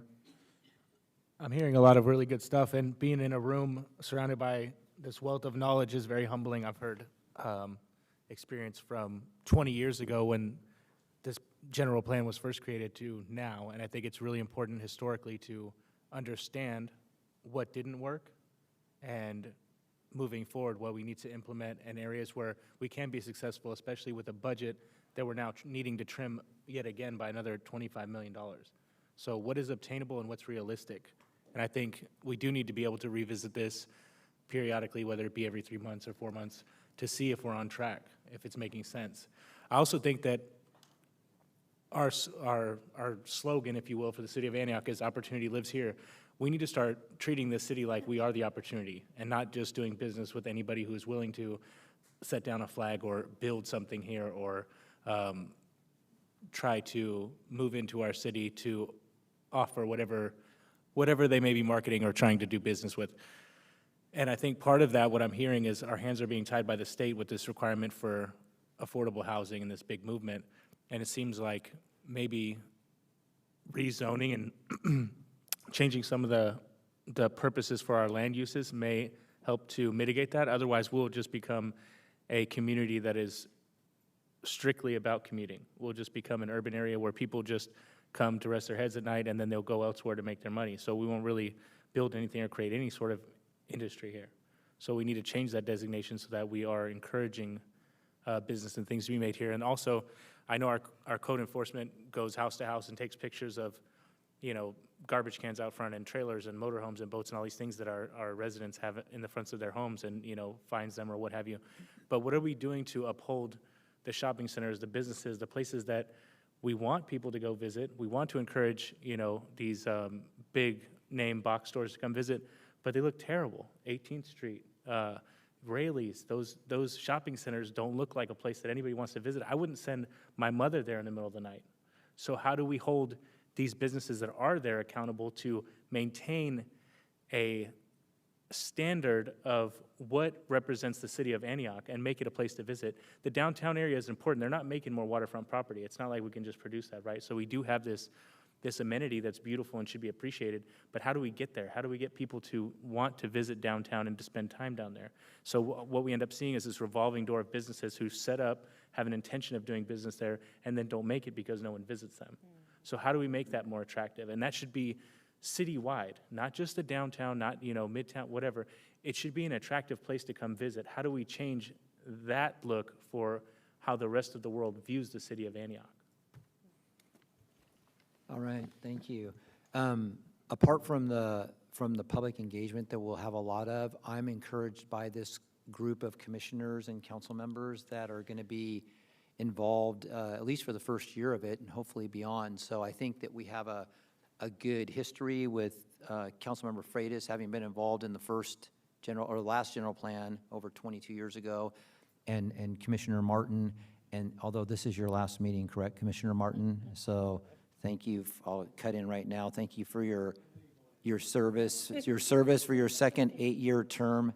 Commissioner Martin, when I started working here at the city in 1998, my first planning commission meeting, shortly after I started, he was one of the commissioners. So that was a long time ago. I think we had more hair, both of us did, when we started doing that. But I don't think so. Probably not, yeah. But thank you. We both had hair. Yeah. But thank you for your service over the past probably 30 years or so, and what you've done to help shape the community and still being here, adding valuable input. So thank you for that. I was here when we did the last general plan and was somewhat involved in that process. And really, that was during the roaring 2000s, right? I mean, Antioch, we were building $1 million plus houses. People were putting, you know, $100,000+ into landscaping and lions and, you know, on big gates in the front. I mean, it was amazing. And so it was, you know, Antioch was up and coming, and there was no stopping us. And we had a general fund that was growing leaps and bounds. We had plenty of money. It was a great time. In 2008 hit, and we just got nailed hard. I mean, our property values dropped by 60%, some more than that. And frankly, we've been recovering since 2008 in Antioch. We've never fully recovered from 2008. And so what we've done in an attempt to help ourselves recover is we've done sales tax measures. We did a half-cent Measure C in 2013. We upped that to a full 1 cent in 2018. And so right now, sales tax, this 1 cent sales tax, that's in addition to our other sales tax, brings in about 20% of our general fund revenue, which is a lot. So we are pretty tapped when it comes to our ability to tax ourselves further. I mean, we're at 9.75%. And I say all that to say that we need to be realistic in how we see our city and how we approach it. We don't need a general plan that looks like Danville's, right? I mean, because in our last general plan, it was beautiful and amazing because it was done in a time when we were rising and we were on our way to Danville, it seemed like, or Blackhawk or something. And we had the executive housing element. We had FUA 1, which was all of the area in south of Southeast Antioch that was going to develop these executive houses for all of the presidents that were going to locate their businesses, and the president of Kaiser, and all this was going to happen. So that was the plan back then, and unfortunately, it hasn't become a reality just because of circumstances beyond our control. And then even beyond the downturn in 2008, then we got hit by COVID, which everybody did in 2020. And so there's been some things that have impacted us, but here we are today in 2025, and I think we need to look at Antioch realistically. Councilmember Torres Walker has talked about, what about A Street? How do we redevelop A Street so it can look better?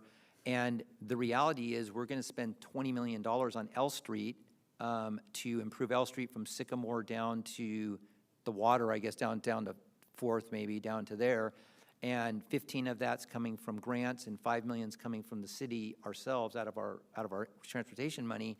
And that's just one street, right? We have A Street, we have Auto Center, we have Wilbur, we have 18th. We can go on and on and on, right? And so when we do this, I'm saying all this to say when we do our general plan, we need to be realistic in our ability to pay for change that we all desperately want to see in our community. And the other thing I'd like to see this general plan do is address kind of the tale of two cities. It's kind of like north of Highway 4 and south of Highway 4. And part of the whole opportunity lives here theme is that there's opportunity for the whole community, although it's different.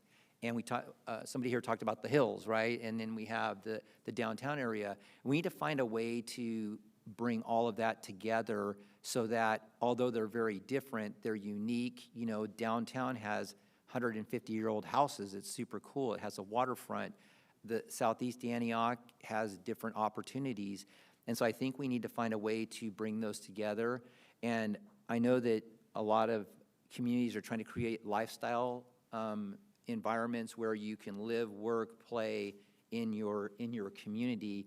I think a lot of that has to do with making sure that we have a really robust transportation and bicycle and pedestrian plan, because it seems to be disconnected to me. It's like we have these developments that happen, but they're not connecting to an overall plan. So I think we just need to step back, look at what Antioch is, what it isn't, what realistically it can become, with everything being said about our hands being tied over housing. A lot of this housing, part of the general plan needs to be, how much housing are we really looking at that we have no control over? How many 7-story buildings are we going to have next to BART, and all these different things that are being imposed upon us? And then figuring out, okay, if this is the reality, how do we address that? How do we try to make a plan that's going to embrace that, as opposed to resisting it and then having it just be thrust upon us and we have no way of doing anything about that? So I think we need to take these things that we oftentimes feel like, or sometimes I feel like, are being imposed on us and we don't like, and figure out how do we work with them, how do we find solutions to make the best of them. The other thing that I think is really important is just that we make sure that our goals are, like, for example, in the current general plan, we have a public safety goal of 1.2 police officers per 1,000, which equates to about 140 or 50 right now. That realistically isn't going to happen in the near future. Yet it's thrown out at us repeatedly at city council meetings as something that is something in our old general plan. So I think our general plan needs to be, again, realistic and something that we can really hope to achieve. And then how are we actually going to accomplish it? So to me, it's just important to recognize that we have a beautiful, super diverse community that we need to embrace. We need to understand what their needs are, the needs of the community, and then we need to fold it into a plan that's going to be something really unique. It's not going to be like anybody else's. The other thing I think is important is, and I'm grateful that you guys did Brentwood and Oakley and Pittsburgh and the county's general plans. It's important for us to fit into that whole thing, right? And to be aware of how all of that works around us, because we aren't just an island that's plopped in the middle of everything. So to the extent that that information that was gained through those general plans can be shared with us while we're developing ours, I think that's going to be helpful for us to come up with something that's going to work, not just for us, but it's going to work regionally, because I think what we're going to see as time goes on is that we're going to have to work more regionally with our partners, whether we like it or not. And so we need to figure out a way to embrace that also and work with them. I'll just leave it at that for right now. Yes, go ahead, Councilmember. One thing that came to my mind when we were the discussion around third spaces, open spaces, land use zoning. A year ago, I needed to ask for a list of land in my district because a lot of it is not city-owned. And so I think, like, I'm always trying to understand the dynamics between land we own, that we have authority to develop or not develop, and then the vast majority of land we do not own and don't have any control over. There are at least a couple in District 1 that's been like undeveloped, nothing on it, whether it's housing, business, open space, for like more than 30 years. It's just been sitting. Nobody knows what it's designated for. Nobody can say what it last was. Everybody keeps saying it's a gas station. I'm sure every empty lot in Antioch wasn't a former gas station. Maybe, I don't know. But I think like it's also important when we say like we are the opportunity and like how do we make those type of decisions. I think it's also important for us to figure out how to make decisions in partnership with landowners, because we don't own that land, but like what type of relationships can we create to be able to like not just have a lot of empty lots sitting around our city, and maybe even like create like if we're talking about economic development and we don't want everybody to sell their land for housing, maybe there are opportunities where we can introduce these folks who are sitting on land to different opportunities to have that land be developed to fit the economic needs of the city moving forward. All right, yes. Can Councilmember Wilson, sure. Yeah, I just wanted People are welcome to jump in yeah, afterwards. I just wanted Yeah. to tag along on what Councilmember Torres Walker have to say. I agree. We need to, I see a lot of land where you see the commercial brokers signs.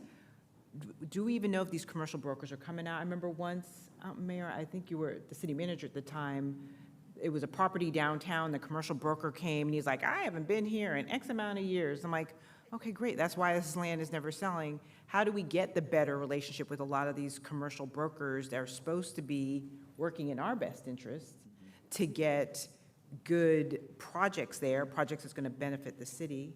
And how do we start that dialogue? Because if they are working on something, they need to be dialoguing with us instead of us finding out after the fact, oh, now we got this, 6-story building going up on Lone Tree Way. Just how do we develop a better rapport with the commercial brokers that are working in our city? And how do we get them out here more?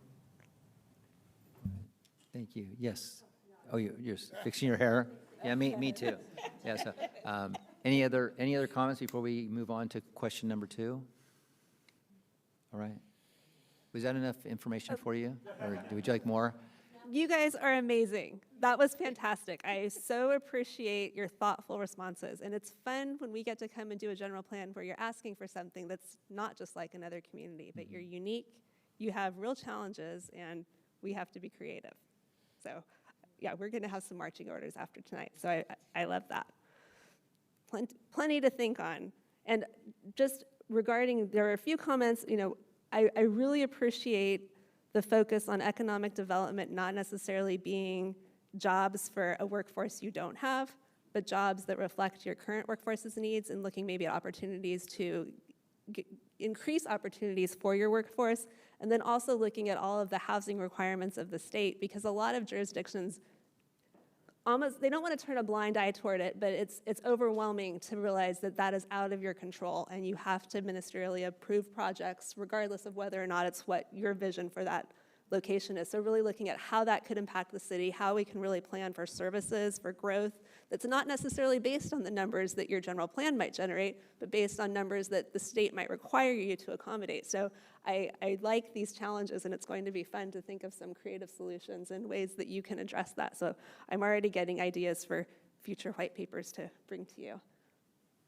So The next question asks whether there are any specific geographic areas or corridors within Antioch, the waterfront, specific commercial districts, and a neighborhood in particular that you feel requires special attention or a focused vision during this process.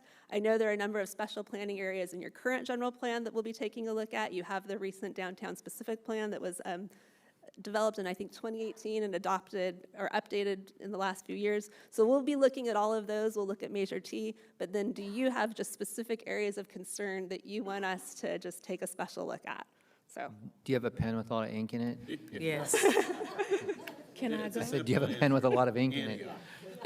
Yeah, Councilmember Wilson, do you want to start? Yes. The Lone Tree Corridor, I really feel, and I think I've discussed this with Councilmember Freitas,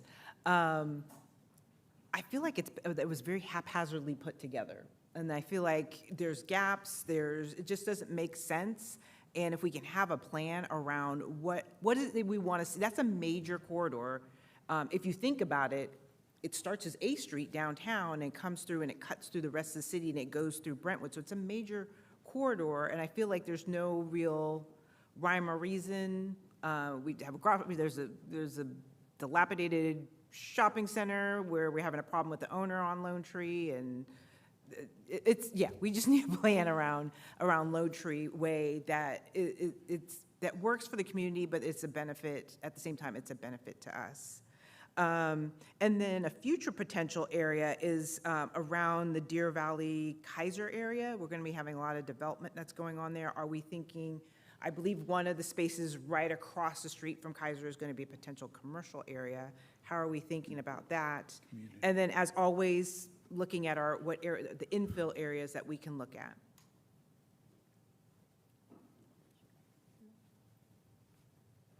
Yeah, Councilmember, Mayor Pro Tem Rocha. We'll just go in order, All right, I guess. go down the line. Similar comments to Councilmember Wilson. District 2, where I mentioned earlier, where Summersville, Delta Fair, where the mall used to be. That's like ground zero. I mean, if you drive by it, it's just barren, open space that's boarded up. And actually where Mr. Martin lives, he knows what I'm talking about. I think it's ground zero. Literally, there are, I think the owners of those properties aren't even local. They have the space that they're holding on to do some development for high-density housing. But what's going to happen around it? What type of vision do we have to make that work? To Mayor Bernal's comments about, well, if it's going to happen, how do we embrace it and turn it into something meaningful for our residents? I happen to sit on Tri-Delta Transit, and I'm an alternate to our mayor when it comes to CCTA. And so I had a conversation with the executive director of CCTA, talking about that area, and I just shared with them, brainstorming, what if the way in which like Delta Fair and the streets that are down there, maybe there's a street closure, maybe there's ways to have trails or walking paths and turn it into more of a community with some mixed development. And he was telling me that he just got, all of a sudden, he just kind of sat up in his chair and got really excited and said, that's the sort of thing that we want to do, is invest in new developments where you have a vision for having parks, trails, a hub so you can get to transportation, and right there by the freeway, Highway 4, Summersville's very close to that, and with the work that's happening with CCTA, Tri-Delta, about bringing people to transit. So to me, obviously, as Councilmember Freitas said earlier, he named off 2 or 3 major areas in the city. It's kind of all over the city that we need to look at areas that need to be addressed. But for me, living in District 2, I would say that it's the Delta Fair, Summersville, where right now it's really just barren, open space, buildings boarded up. Most of the retail businesses have left or closed down. And with the development that's coming in there, what do we envision to have in the future for our new residents? And so I think that's an area that needs to be looked at. All right, thank you. Want me to go? Sure, go ahead. Councilmember Torres Save the Walker. best for last. Let the mayor and the commission chair go last. I know it always sounds biased, right? Because we represent districts, because that's where we live. So I'm going to largely speak about District 1, and it's not that I do not care about the rest of Antioch, just for clarification. So when we talk about, you mentioned the downtown specific plan, and when I started asking questions about the downtown specific plan, I was informed that that plan only addresses from 10th Street to the water and like maybe a few blocks of like the waterfront. So that would mean that we have an entire community south of 10th Street, like this like middle area of like District 1 that has like not had a plan and little to no attention or infrastructure for years. And so what was mentioned was A Street, East 18th Street, which was funny to find out that like East 18th used to be a freeway. Mm-hmm. It used to actually be the freeway before Highway 4. Mm-hmm. And I can tell you, because I live on Cavallo, it's still the freeway. There was like little to nothing done to make it feel residential. It's very much still a freeway. The Sycamore corridor, obviously, I know there are improvements coming along L Street, but it would be nice to figure out what can we actually do, and not just like traffic improvement, lighting, underground infrastructure, but I think that we lack relationship with property owners, especially multifamily owners, HOAs, property management companies in that area. And so I think it would be nice to focus there. Wilbur, obviously, is a little bit more commercial. The marina, the waterfront, and I also have Summersville and Delta Fair here. It's not my district, but I was sad when Big Lots left. There were like a lot of places I used to go to shop that didn't exist near me, that existed in District 2 in the Summersville Delta Fair area that don't exist anymore. Interestingly enough, when I first moved to Antioch in 2015, and I tried to Google like, where can I eat, where can I shop, Google will always send me to Southeast Antioch. It would never send me anywhere else. So I had to kind of venture out around the city. And so I'm just also wondering, like, I always wonder why that was, but it was because there wasn't a lot where I lived to shop and do. I also want to just mention District 1 is also a part of the Green Empowerment Zone. And so I sit on the Green Empowerment Zone committee, and because of the waterfront, the Deepwater Delta, the industry in that area along the Wilbur corridor, and the waterfront and the marina, there are opportunities there, and I think we need to look at what those are. There are a number of opportunity zones that exist in the city. Well, at least they did. I hope they still do. I don't know what's happening at the federal level. I don't think any of us do. But like opportunity zones, so like how many of those still exist in the city? What are the continued opportunities there? Where could the investment go?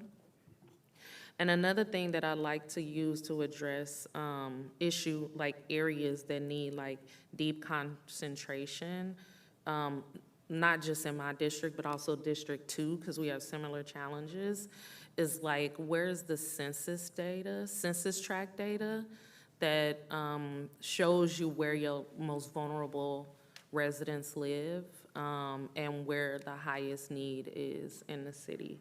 Those are just some suggestions I want to throw out there as we look into other areas and for like other data references. Councilmember Freitas? Mr. Mayor, Mr.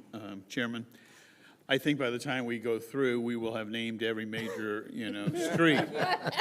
So my tactic is a little bit different. I mean, look, as someone who was born, I'm so old, I was born in the old Antioch Hospital on 6th Street. We want to be proud of our own community. We want Antioch to be a Bay Area destination, a positive thing. We want word of mouth to be positive. Oh my gosh, you should go to Antioch because they have X, Y, and Z. It doesn't matter if it's eating, sports, or what have you. So for me, when we talk about infrastructure and transportation, our entryways need a lot of focus. It doesn't matter if it's Summersville Road or A Street or Hillcrest, what have you.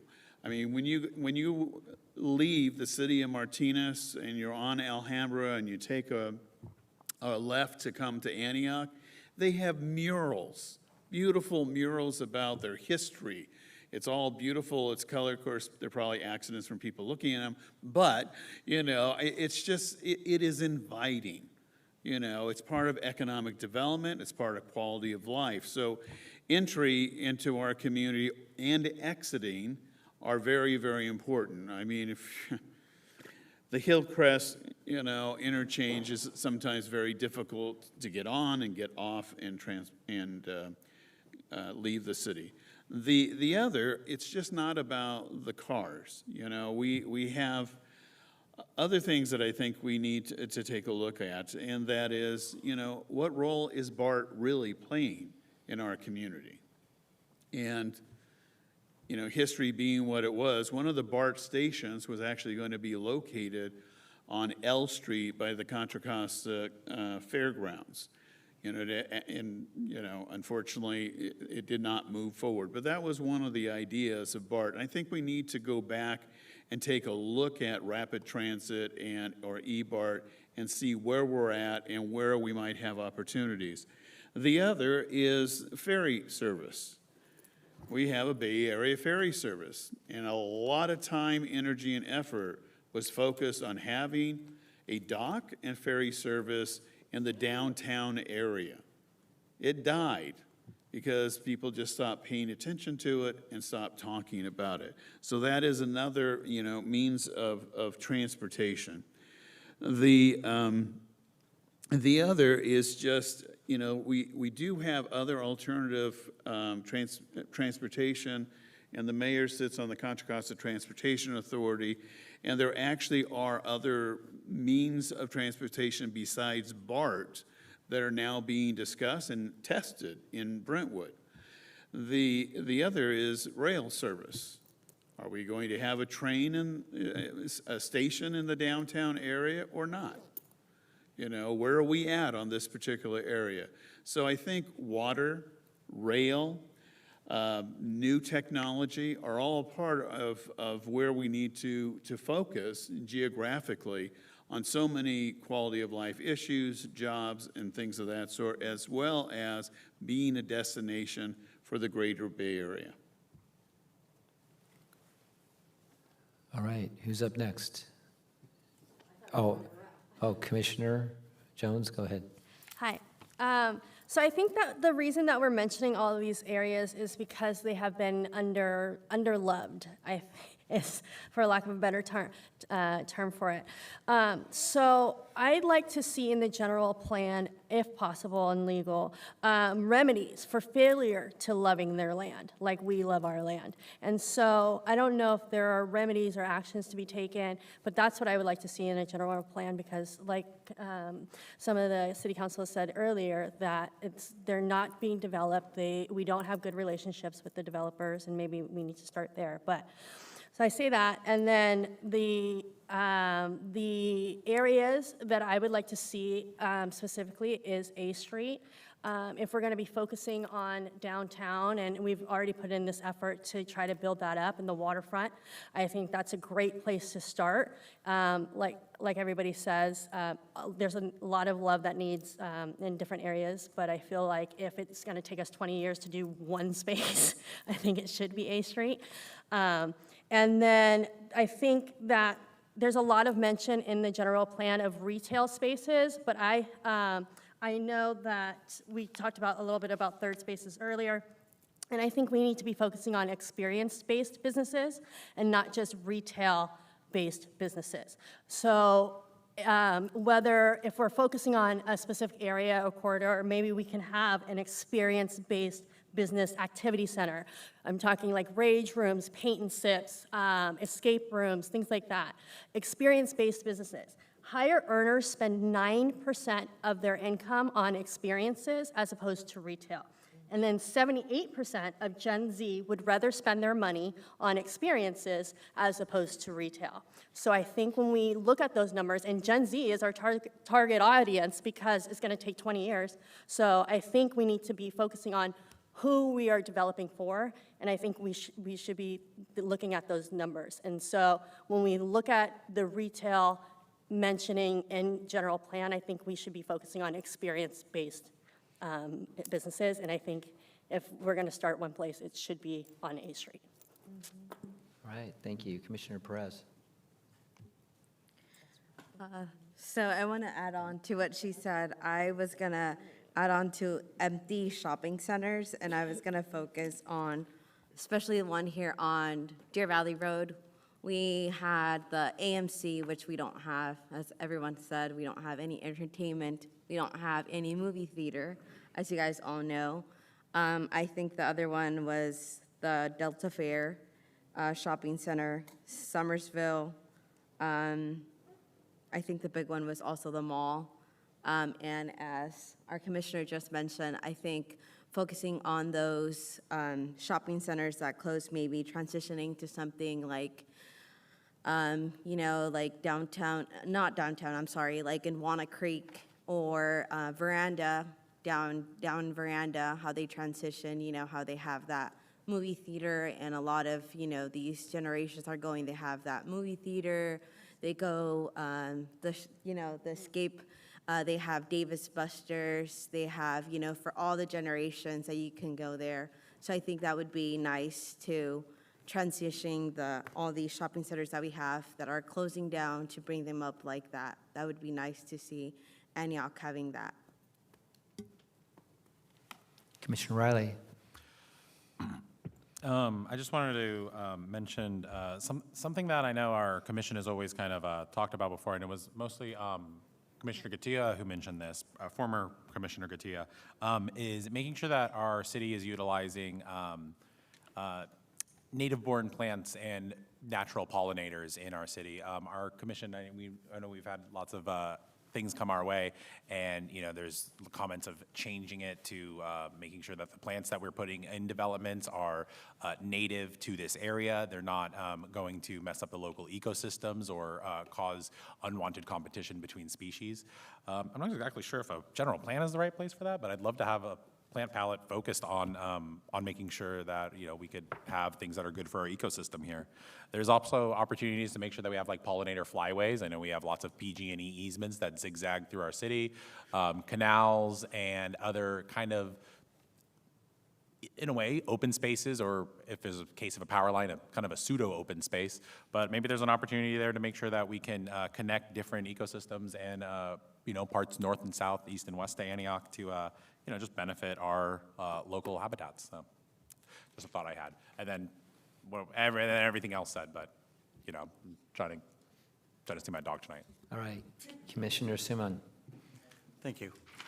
I think there are a couple opportunities. We used to have a movie theater on Lone Tree and corner of Country Hills and Lone Tree. It was a great place. People used to go in the evening, see some movies. It's a place was popping in early 90s and early 2000 time. It's been boarded up for so many years.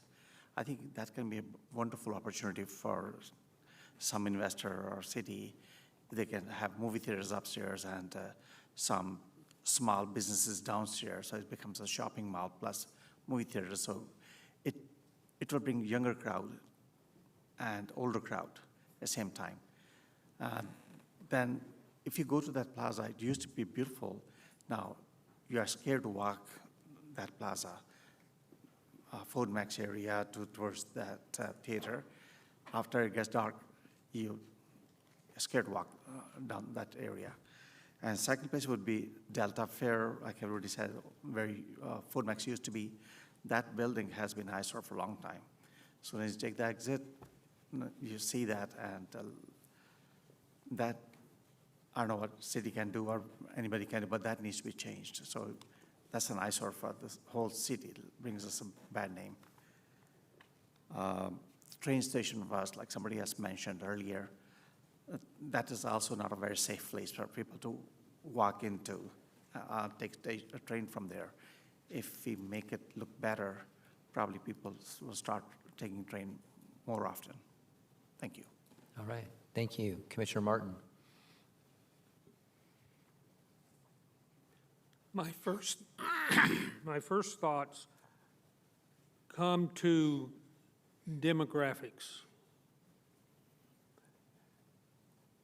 And one of the items that we had at the Planning Commission when we were studying the housing plan was that part of the demographics. And I'm thinking about where people live, how much money they make,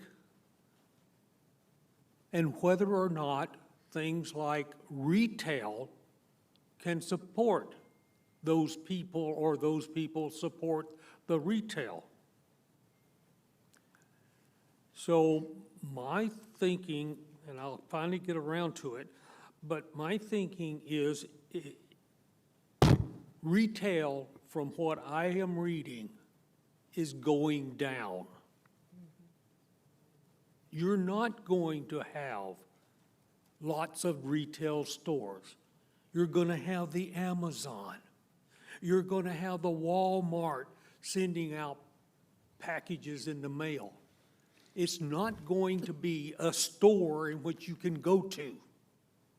So we've got to start thinking differently in what we want in our different sections.